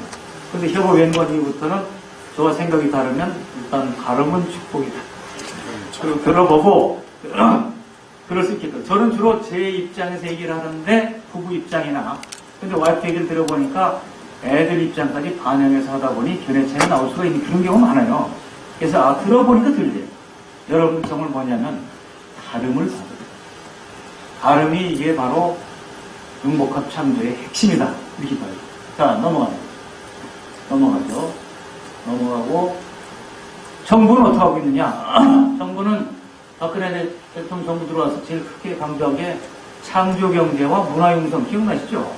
근데 창조경제는 개념이고 창조경제를 구현시키는 방법은 협업이고 그러니까 창조경제라는 개념일 뿐이에요. 이걸 어떻게 하는 거예요? 협업으로 어떻게 기존 산업과 ICT, 대기업과 중소기업, 이업종 간에 국내 기업, 해외 기업 간에 협업을 하는 겁니다. 창조경제는 정부 3.0이 뭐예요? 부처 간에 협업하고 그 다음번에 민관이 협업하고 이렇게 해서 시너지를 내는 것이 바로 이게 정부 3.0이고 국민 대통합은 어때요? 언론계, 재계, 문화예술계 영역을 열고 서로 협업하면서 전부 협업을 그러니까 대통령이 벌써 강조를 여러 번 부처 간 협업을 확대하세요. 자, 저는 대통령께서 협업에 관한 정확한 개념을 어쨌든 누가 설득을 했는지 모르지만 갖고 있다는 건 매우 고무적으로 생각합니다. 이건 좋은데 실행이 잘 안 돼요. 지난해 대통령께서 협업을 장관이나 수석들한테 15번 이상 강조했습니다. 근데 제가 보도된 걸 딱 보니 제가 청와대 가서 본 게 아니기 때문에 뉴스나 방송, 신문한 걸 봤더니 10몇 번 강조해서 제가 갖고 있어요. 협업하세요. 부처 간에 협업하시고 뭐 하세요. 협업이 왜 안 됩니까? 열정이 있으면, 열정과 사명이 있으면 할 수 있는 거 아닙니까? 이렇게 여러 번 강조했는데 뭘 하나 봤더니 장관들은 외모를 해요. 협업을 강력하게. 그리고 부처에 들어가서 다시 고위공직자한테 협업을 강력하게 하라고. 또 적어요. 국실장. 국실장은 과장들 모아서 협업을 강력하게 또 적어요. 그리고 일선 공무원들은 그냥 하던 대로 그냥 해. 이게 제가 보기엔 미치겠어요, 이거. 여기 공무원 비교본적 있는데, 왜 이럴까? 돌아가야 되는데, 왜 이럴까? 시스템을 안 바꿉니다. 정보화사에 밀려올 때 여러분 기억 안 나요? 정보문화운동, 정보 전문가 육성, 정보통신부 신설, 전산실, 뭘 시스템을 만들어야지, 교육도 시키고. 근데 대통령이 강조한다고 되겠냐고, 이게. 그래서 제가 건의를 확연하게 했죠, 작년. 벌써 여름부터 계속 건의한 게 뭐냐. 정부 안에 협업 정책 수석실 만들어라고 우선 청와대에. 누가 챙기는 사람이 있어야 돌아가지. 그 다음에 각 부처 장관 밑에 협업 정책관 두라고, 협업 정책관. 한 명을, 국장을 새로 두라는 뜻이 아니고, 현재 비슷하게 그 대업무, 협력 업무 하는 사람을 묶어서 협업 정책관. 그렇게 해놓으면 공무원들은 사실 전부성도 뛰어나지만 눈치 무지하게 빨라요. 아, 이 정부 끝날 때까지 협업은 피할 길이 없구나. 이제 협업은 완전히 가는구나. 이렇게 나와야 되는데 그게 없어요. 제가 중공무원 비원장한테 제일 힘들었던 게 뭐냐. 평가할 때. 이 평가가 협업형이 아니에요. 완전히 뭐냐. 아까 무한경쟁 차등보상책이 아니에요. 그 제 밑에 기획부장, 국장, 교수부장, 국장, 국제연구가 국장, 센터장 다 국장들인데 1년에 평가할 때마다 괴로워요. 왜 괴로우냐. S, A, B, C로 나눠가지고 S는 보너스 왕창 나가고 그 다음 D는 아무것도 없어요. C는. 근데 그걸 상대평가로 반드시 하게 돼 있는데 61년 만에 민간인 최초의 공무원 교육원장이 와서 즐거운 마음으로 사명하고 멋있게 한번 뜯어고칩시다. 제가 알고 있는 온갖 방법, 지혜, 네트워킹 다 끌어들여가지고 정말 헌신적으로 뛰었을 것 같지. 다 좋아서 열심히 뛰고 요번 기회에 못 고치면 영원히 못 고친다. 그래서 다 그냥 신나게 뛰어서 엄청난 변화가 생겼죠. 우리 뭐 회장님 도 알았을 때 엄청난 변화야말로. 근데 문제는 평가할 때 제가 어때요? 그 국장들은 전부 A 플러스 줘야 됩니다. 실제로. 밖에 비포 애프터 따져보면. 그리고 목표상 대비한 거. 근데 그렇게 할 수 없게 해도 상대평가하게 돼 있으니까 얼마나 괴롭겠어요. 성질급한 국장이 먼저 오더라고요. 한잔 하러 가도 되겠습니까? 오더니 원장님 오신 다음에 진짜 혁신이 이런 건 줄 알았다고. 정말 이렇게 바뀔 줄 몰랐다. 우리도 감동하고 있습니다. 이렇게 얘기하더니 나중에 뭐냐면 근데 이번 평가할 때는 좀 잘 반영을. 저는 그 말이 맞다고 생각해요. 그거 다 동의했어요. 정말 업체에서 꺼냈다고 맞다고. 그런데 한 사람 반영한 거 아니까 다른 국장이 또 스스로더니 같은 얘기란 말이죠. 우리 업체에서 꺼내고 등등했는데 이번에 평가할 때는 좀 배려를 해주시면 사기도 올라가고 좋을 것 같습니다. 다 맞아요, 다. 그래서 제가 마지막 평가 입력 며칠 전에 다 내 방으로 오세요 한 다음에 차 한잔 먹고 자, 평가를 시스템이 이렇게 생겼고 여러분들은 사실 다 A를 절대평가하면 줘야 되는데 이렇게 생겨서 내 고민이 많은데 내가 머리를 써보니까 어쩔 수 없이 좀 이런 방법 쓰고 싶다. 김연아 방식으로 한번 써봐요. 김연아 평가기. 김연아 실력이 있어요. 되게 최고죠. 그런데도 불구하고 실수해요, 안 해요? 아주 엉덩이가 고의성 있어요, 없죠? 없어요. 실수하죠. 감점해요, 안 해요? 하죠. 그러니까 뭐 그렇게 제가 비유를 했어요. 자, 이게 도저히 뭐 변별이 되질 않으니, 그러니 평가 기간 중에 성과로 따지면 A 플러스 써야 되지만 작은 것을 이렇게 평가해야 되니까 그 안에 작지만 미스테이크 난 거 별것도 아닌데 고의성도 없고 그러나 그걸 감점을 해봐서 그걸 갖고 하려고 하는데 동의하면 그렇게 하고 동의 안 하면 더 좋은 의견을 내달라. 그랬더니 뭐 아무도 얘기 안 해. 계속 커피만 마시고 있어요. 그러더니 다른 얘기 없으면 그대로 하겠습니다 했더니 그러고 나서요. 잘 좀 저희 배 괴롭더라고요. 그래서 입력했어요.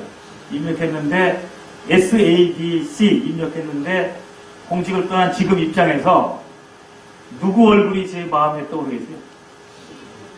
네, 제일 평가 낮게 준 사람이 떠오르고 그 국장은 아마 뭐 속으로 저를 원망했을지도 몰라요.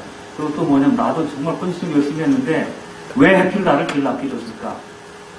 진짜 저도 괴롭지만 그 사람이 생각 미안하더라고요. 근데 어쨌든 현재 이 상태에서는 그리고 평가할 때쯤 되니까 식당에 가도 말도 잘 안 해요.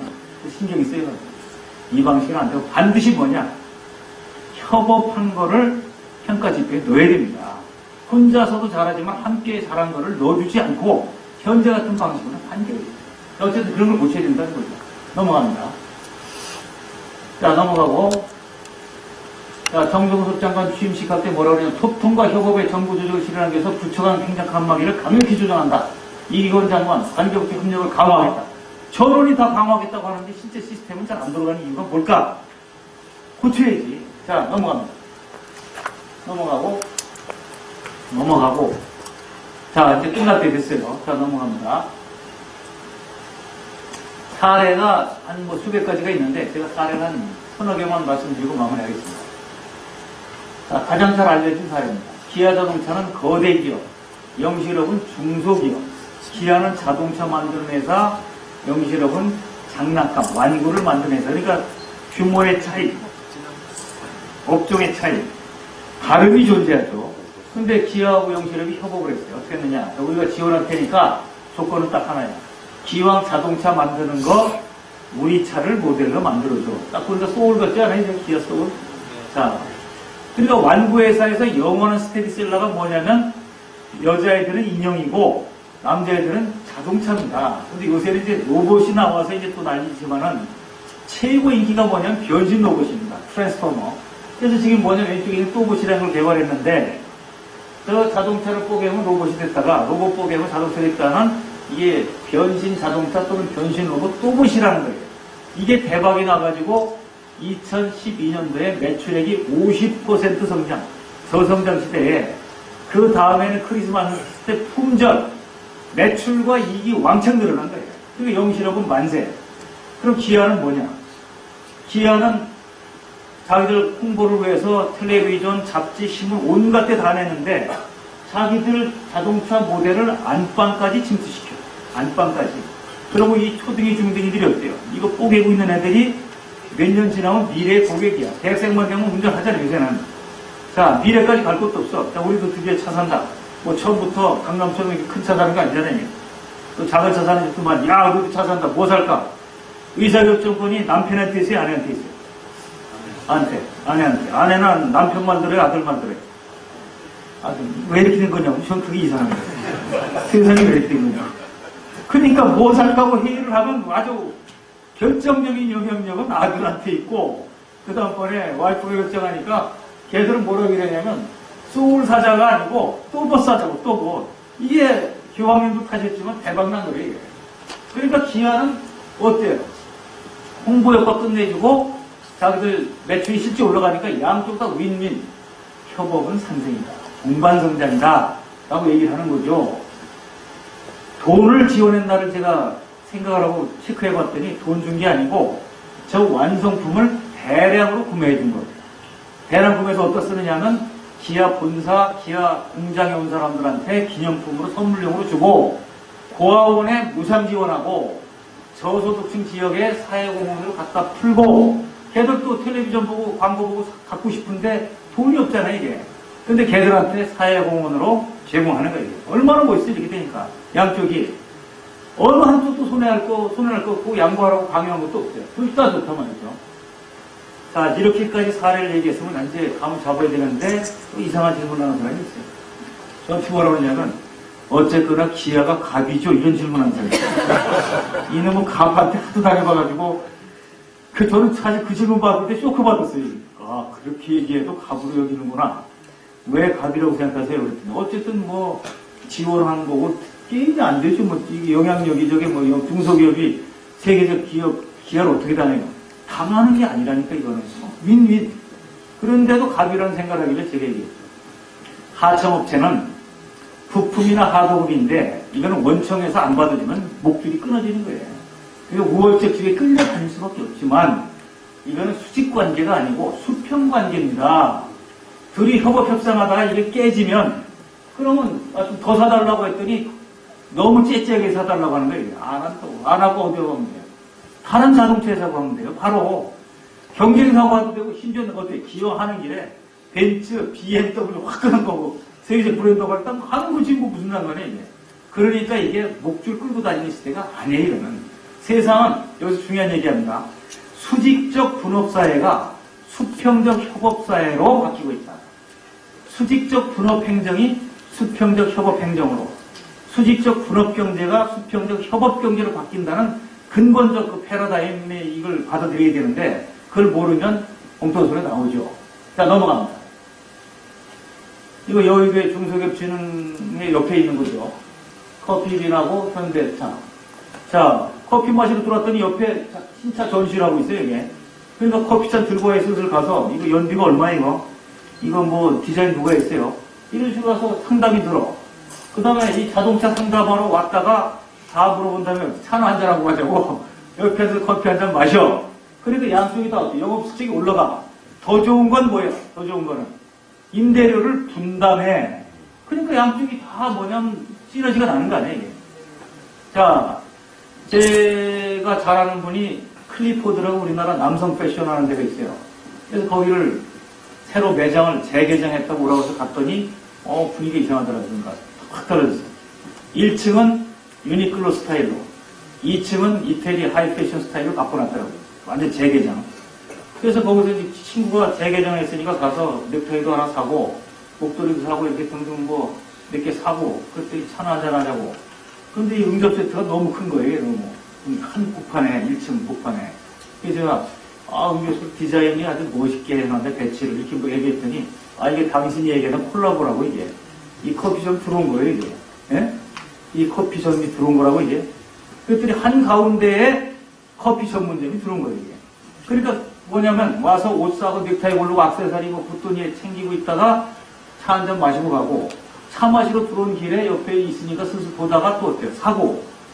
그런데 여러분 또 오는 거 없어요? 옛날에는 큰 매장이 있으면 한쪽 모퉁이를 별도로 쪼개가지고 꽃가게를 준다든가 이런 게 있었죠. 이걸 뭐라 하냐면 샵인샵이라고 있어요. 샵인샵. 그건 세 받아 먹는 거고 시너지가 아닙니다. 시너지 전부 협업경제. 자, 넘어. 무한대가 무한대. LG 프라다폰. 이거는 히트 친 거예요. 자, LG에서 발상이 이거 여성들한테 팔을 수 없고 여성들. 자, 그러니까 여자들이 좋아하는 걸 찾아야죠. 여자들이 뭐 좋아하느냐. 한때 우리나라가 프라다 백 때문에 거의 뒤집어진 적이 있죠. 기억나죠? 지금 약간 맛이 좀 가는 그때보다는. 하여튼 여성 숙녀의 정체성은 핸드백에 있다. 어서 많이 들어본 소리 같은데. 자, 그리고 패션의 완성은 숙녀분들은 핸드백과 구두에 있다. 이러잖아요. 그러니까 프라다 인기가 너무 좋으니까 휴대폰은 LG전자에서 만들고 디자인은 프라다에 맡긴 거예요. 그래서 탄생된 것이 LG 프라다폰. 자, 그래서 프라다 핸드백에 딱 넣어요. 이거를 넣고서 전화 걸고 받고 한 다음에 다시 집어넣는 사람 없어. 반드시 탁지에 올려놔. 그럼 앞에 있는 사람이 보면 눈동자가 돌아가야 돼. 삼성도 아닌 것이, LG도 아닌 것이, 블랙베리도 아닌 것이, 이거 뭐야 이거. 색상도 너무 튀고 디자인도 멋있고 디자인 잘하죠.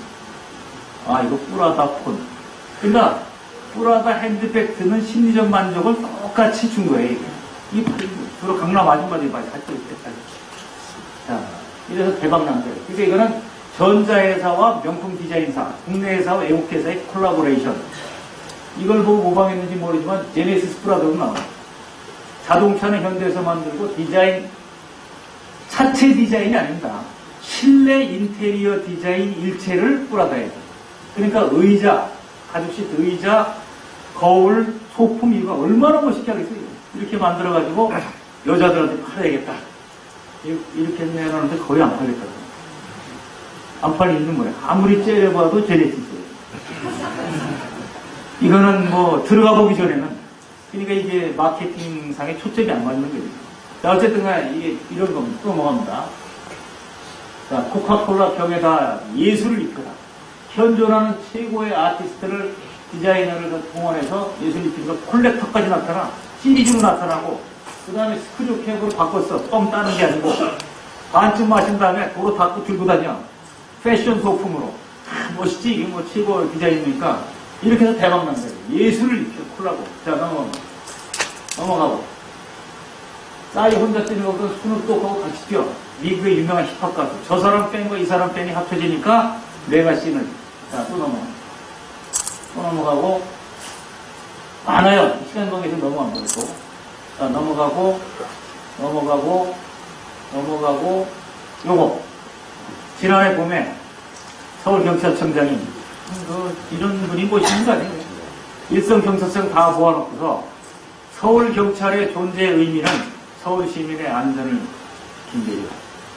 그 다음번에 뭐 범죄 예방과 신속한 범인 검거에 있다.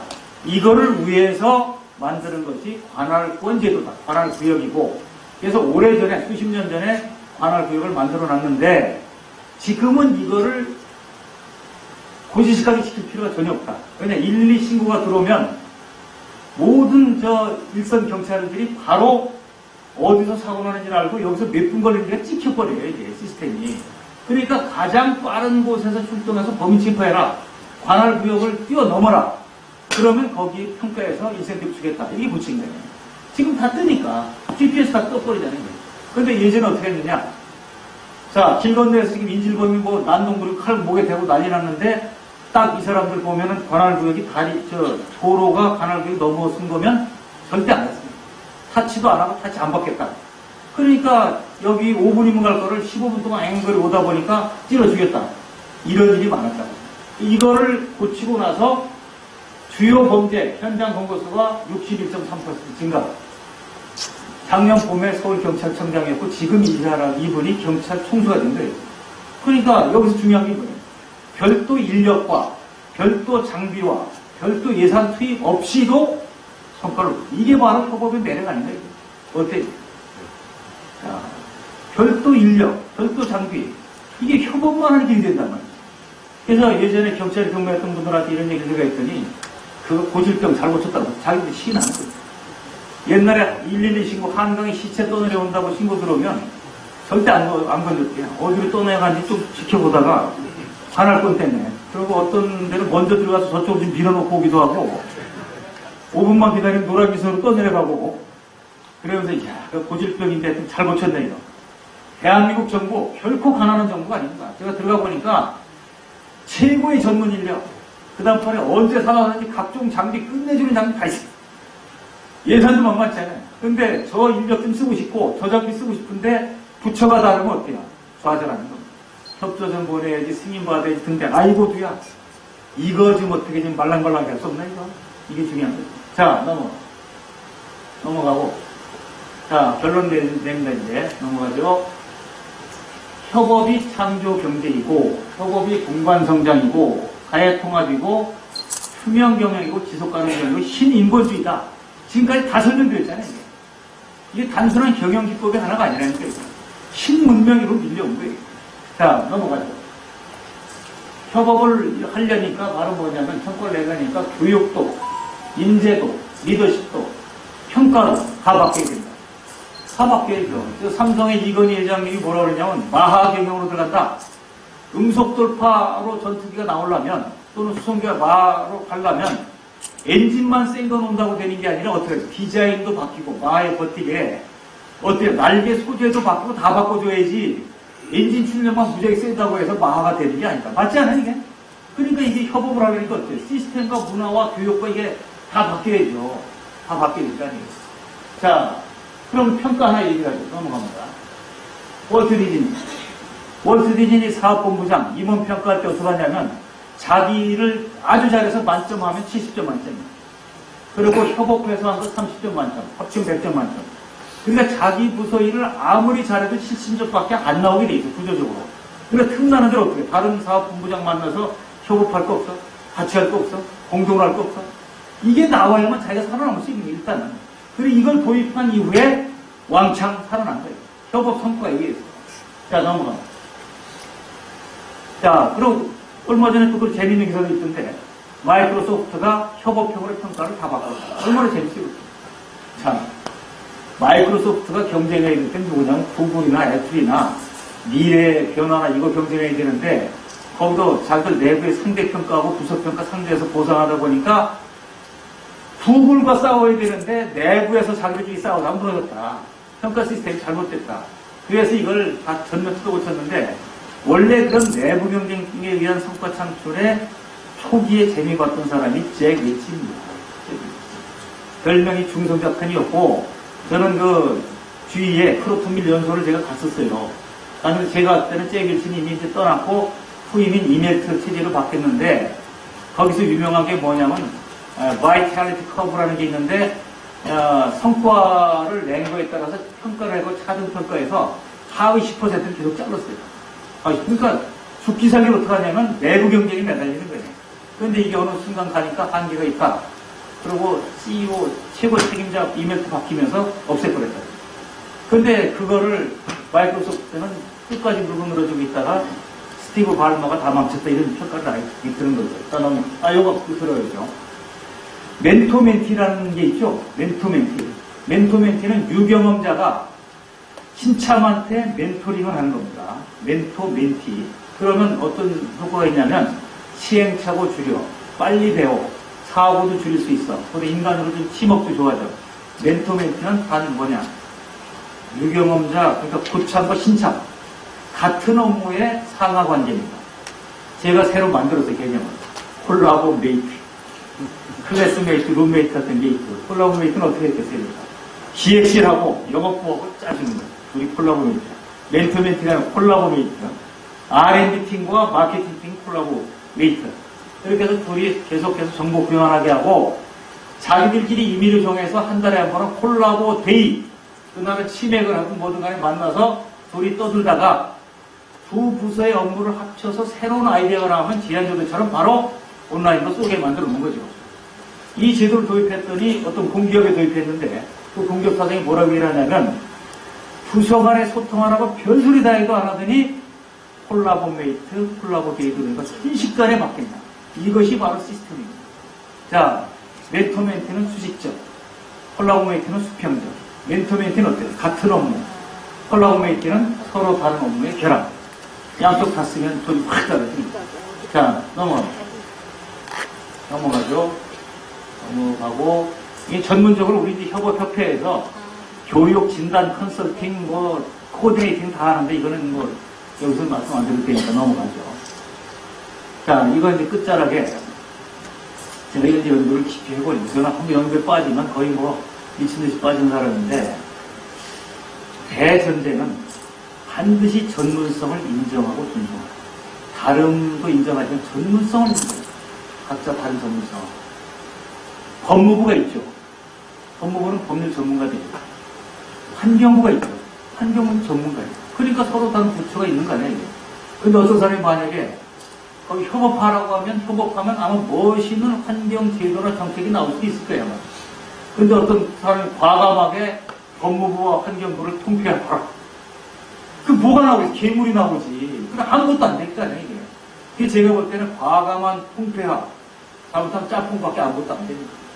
그래서 제가 만드는 개념이 뭐냐면, Window of Collaboration, 그 다음번에 Collaboration Door 개념이에요. 이건 뭐냐면, 각각의 전문성을 다 인정해 주는데, 창을 열고 문을 열어가지고 필요하면 소통하고 교환하는 거예요. 예를 들어서 떡을 만들었는데 잘 익은 김치 있으면 주세요 하고 창문 열고 좀 주고 그럼 양쪽 다 기분 좋잖아요. 방문도 하고 문 열고 초청도 하고 그래서 어느 날 어때요? 다 걸어 잠그고 문도 걸어 잠그고 창도 걸어 잠그고 우리끼리 한번 집중적으로 깊이 들어가고 할 때는 또 하는 거죠. 이게 서로 전문성을 인정하고 존중할 때만 이게 실행이 가능하다. 이건 반드시 염두에 둬야 돼요. 넘어갑니다. 자, 마지막인데 협업은 대한민국의 운명을 바꿀 경영기법이 아니라 신문명입니다. 태초에 남녀를 다르게 만드신 것도 어때요? 협업하라고 달리만 드신 거예요. 남자 여자는 서로 같아요, 달라요. 그래서 달라서 불만은 없죠, 지금. 네. 그러면 부부 일심동체라는 말 동의해요, 안 해요? 22채. 일심동체의 무슨 들어보세요. 오래 살아봤더니 부부라는 게 이게 다 결국 인간으로 같은 거다. 그리고 호흡이 맞고 생각이 같다. 이런 분 있나요?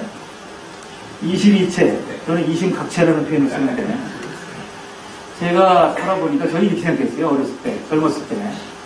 아, 이 남자, 여자가 다른 건데 이 성적으로 워낙 차이가 남성, 여성 아니에요. 차이가 나는데 나이가 들면 성적인 특성이 많이 완화되면서 휴먼 빙, 인간으로 통합돼서 비슷한 건가 보다 라고 생각했더니 오산이에요. 오산. 남자 여자 차이가 가장 리얼하게 극명하게 나타나는 것은 나이 들어서 60 넘으면 남자와 여자가 너무 차이가 나요. 자, 제가 예를 들어볼게요. 남자는 60 이상 넘으면 남자 같은 짓을 하고 여자는 여자 같은 짓을 반드시 해요. 성적인 걸 꼭 포함해서가 아니라 다른 게 많이 있잖아요. 자, 남자와 여자 중에 차이 중에 특정 날짜 기억하는 거는 남자가 나요, 여자가 나요. 특정 날짜. 여자는 타고납니다. 여보, 오늘이 무슨 날인지 알고 이 소리만 들으면 남자들은 전부 거의 기절해요. 무슨 날인지 알 수가 없어. 혹시 모르는 거 아니야? 고문한다, 고문. 나중에 관심이 없는데 알 리가 있나? 오늘이 도대체 무슨 날이야, 이거. 근데 대개 뭘 하면 결혼기념일, 생일 이런 건 알지만 나머지는 남자는 원래 맹탕입니다, 이게. 모든 남자가. 근데 그걸 밀어붙이다가 나중에 이슬 짓고 하고 오늘 무슨 날이에요? 물어보면 전혀 뭐 상상 못한 10년 전에 어디 갔을 때 무슨 얘기했던 날이라고 그러면 기절하는 거지 뭐. 왜 그런가? 진화론자들이 얘기를 해요. 남자는 사냥하고 예를 들어서 무슨 수렵 사냥하고 채취해서 갖다 준 것만 있지만 여자들은 애 낳고 애 기르고 음식물 예를 들어서 수납해서 정리하고 요리하고 하는데 전부 날짜와 관련돼 있잖아요. 임신도 생리도 그 다음번에 음식 떨어지는 것도 전부 날짜. 애 키우는 것도 날짜에 관한 한 여자들은 남자보다 훨씬 더 지능적으로 발달돼 있어요. 특정 날짜를 기억하는 앱이 깔리기 쉽게 얘기하면 남자는 앱이 없기 때문에 검색이 안 되는 거예요. 이게. 그것도 뭐라고 쓰면 되겠어요. 자, 남자들이 잘하는 것도 중간지각 묻는 거. 옛날 그냥 몽둥이 들고 그저 사냥감 때려잡으려고 뛰는데 뭐 길도 뛰겠어. 이리 뛰고 저리 뛰는 거를 GPS 찍어가면서 뛰어야지. 그래서 반드시 뭐냐면 사냥한 다음에 해 떨어지기 전에 동굴로 오지 않으면 자기만 죽는 게 아니라 처자식 다 죽는 거예요. 반드시 찾아와요. 사냥이 중요한 게 아니고 완전되려면 생존하려면 사러 와야 돼요. 찾아와야 돼요. 일이 진화된 거예요. 근데 현대인이 어때요? 아무리 술을 퍼마셔도 집은 찾아와. 필링 끊어져도 겨우 들어와, 집은. 그러니까 여자들이 이해가 안 되는 게, 아니, 어제 완전히 갔던데, 필링 끊어졌는데 어떻게 찾아왔냐고. 본능적으로 찾아와. 본능적으로. 여러분들 뭐냐면, 저는 집에서 깨지는 게 그거가 깨지는데, 재미난 게, 정리정돈을 안 한다는 거예요. 옷 좀 제걸 갖다 버리고, 양말도 좀 빨래통에 넣고, 책받으면 꽂아놓고, 제발 정리정돈 하라고. 저만 그런 줄 알았어요. 그렇게 제 친구들 만나봤더니 전부 공통점 그것 때문에 깨지고 있어요. 이유는 뭐겠어요? 제가 정리정돈을 워낙 안 해서가 아니고 여자들 기준에 안 맞는 거예요. 여자들은 뭐냐면 그 사냥한 거 그냥 채취한 거 갖다 던져주면 그 정리정돈 다듬고해서 다 수납해가지고 정리정돈하는 것이 진화됐기 때문에 훨씬 더 남자보다 잘합니다. 그 기준에 되니까 이게 터질 수밖에 없는 거예요. 자, 이렇게 차이가 있다는 얘기를 왜 하는 거예요? 그 차이를 인정하고 존중하면 내 우주가 넓어지고 상호 같은 거 줄어들고 더 행복한 가정이 가능하다고 저는 확실하고 있습니다. 그리고 줄였을 때마다 항상 뭐냐. 지금까지는 남녀가 다르니까, 총각과 처녀가 다르니까 신비하고 재밌고 좋아서 돌아다니다가 결혼하고 나면 바로 싸우는 게 뭐예요? 왜 생각이 다르고 스타일이 다르고 다르다고 싸우는데, 다름은 축복이다.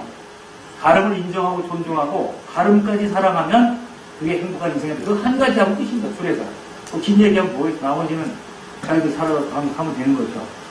자, 최종 결론. 책을 다 쓰고 나서 아까 말씀드린 대로 가만히 생각을 해보니 하늘 아래 전지전능한 존재는 없다. 이게 제 결론입니다. 하늘 아래 전지전능한 존재는 없다. 국가도 미국이 얼마나 강대한 국가인지 제가 압니다. 한미연합국 경계를 받기 때문에. 그 미국도 세계를 좌지우지 못한 것이에요. 어떤 기업도 한국 경제 삼성이 아무래도 삼성 마음대로 할 수는 있는 게 아니에요. 어떤 조직도 국가도 기업도 개인도 전지전능한 존재는 없다. 전지전능한 존재는 하나는 우영 되실 뿐이죠. 따라서 대신 뭐냐?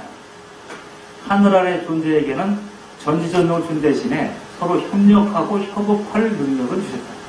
그러니 서로 뭐냐면 자기 겸허하게 자기가 잘할 수 있는 것, 상대가 잘할 수 있는 것, 내 영역, 다른 영역 인정하고 존중하면서 상생 발전하라고 한 것이 원래의 세상의 진리가 아니겠느냐. 근데 20여 년간을 무한 경쟁 승자 독식으로 살아왔으니 오늘날의 여러 가지 갈등과 고통은 자초한 꼴밖에 안 된다. 라고 생각하고 있습니다. 제가 삼독을 싫어합니다. 삼독이 뭐냐? 독단, 독선, 독식. 그거 좋아할 사람 누가 있어요? 독단, 독선, 독식. 내가 아차까지 해서 내가 버는 거니까 나오도 다 먹어야지. 그럼 누가 좋아해요? 나눠줘야지. 그러니까 삼독이 아니에요. 그래서 여기서 나오는 것이 바로 상생, 동반성장, 공유경제 이런 게 마찬가지죠. 저는 한국인이 갖고 있는 기질 안에 품앗이, 조례, 의병 이런 걸 잘 생각해 보면 그 협업에 관한 강력한 DNA가 좀 있다고 생각합니다. 이걸 잘 살려서 전 세계에서 협업 문화 최고의 선도국가가 한국이 된다면 이게 바로 축복이라는 확신을 가지고 작년에 강의를 제가 전국 순회 강의를 포함해서 한 160여 회를 했어요.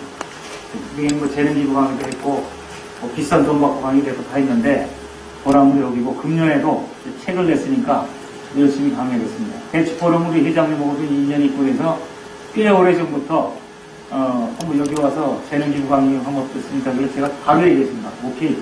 근데 기꺼이 가겠습니다. 오늘이 바로 그날이 된 거죠. 자, 마지막으로 손 한번 들어주세요. 그래서 길을 모으는 의미에서 구호를 한번 있을 텐데 구호는 제가 딱 정해놓은 게 있어요. 제가 콜라보하면 여러분들은 브라보 하시면 됩니다. 협업이 완자되는 뜻이죠. 그러니까 콜라보하면 브라보를 세게 해주세요. 자, 콜라보! 브라보! 감사합니다. 마치겠습니다.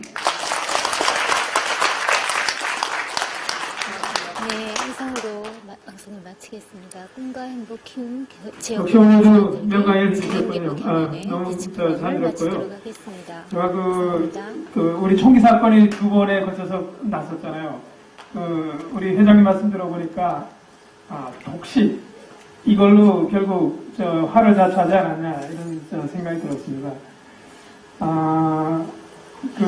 이제 거의 이제 마무리할 단계가 됐는데요. 우리 김철호 원장님 어디 계신가요? 잠깐만 한 2, 3분만 할애해 주시면 그렇게 해주시고 마무리하고 우리 학생들도 여기 대학생들도 왔는데 우리 회장님이 나중에 끝나서 간단하게 할 겁니다. 그래서 더 얘기 추가로 짧은 시간이었으니까 추가로 들어주시고 그 이전에 혹시 우리 회장님한테 한두 가지 질문을 하실 분이 있으면은 한번 손들어서 이렇게 해주셔도 될 것 같습니다. 어떻게 뭐 질문을 하실 분이 있으신가요? 강의도 좋고 내용 들은 것도 좋고 우리 김영삼 그냥 강의 잘 들었습니다. 근데 우리 사회에서 협업이 꼭 필요한 부분이 정치 분야가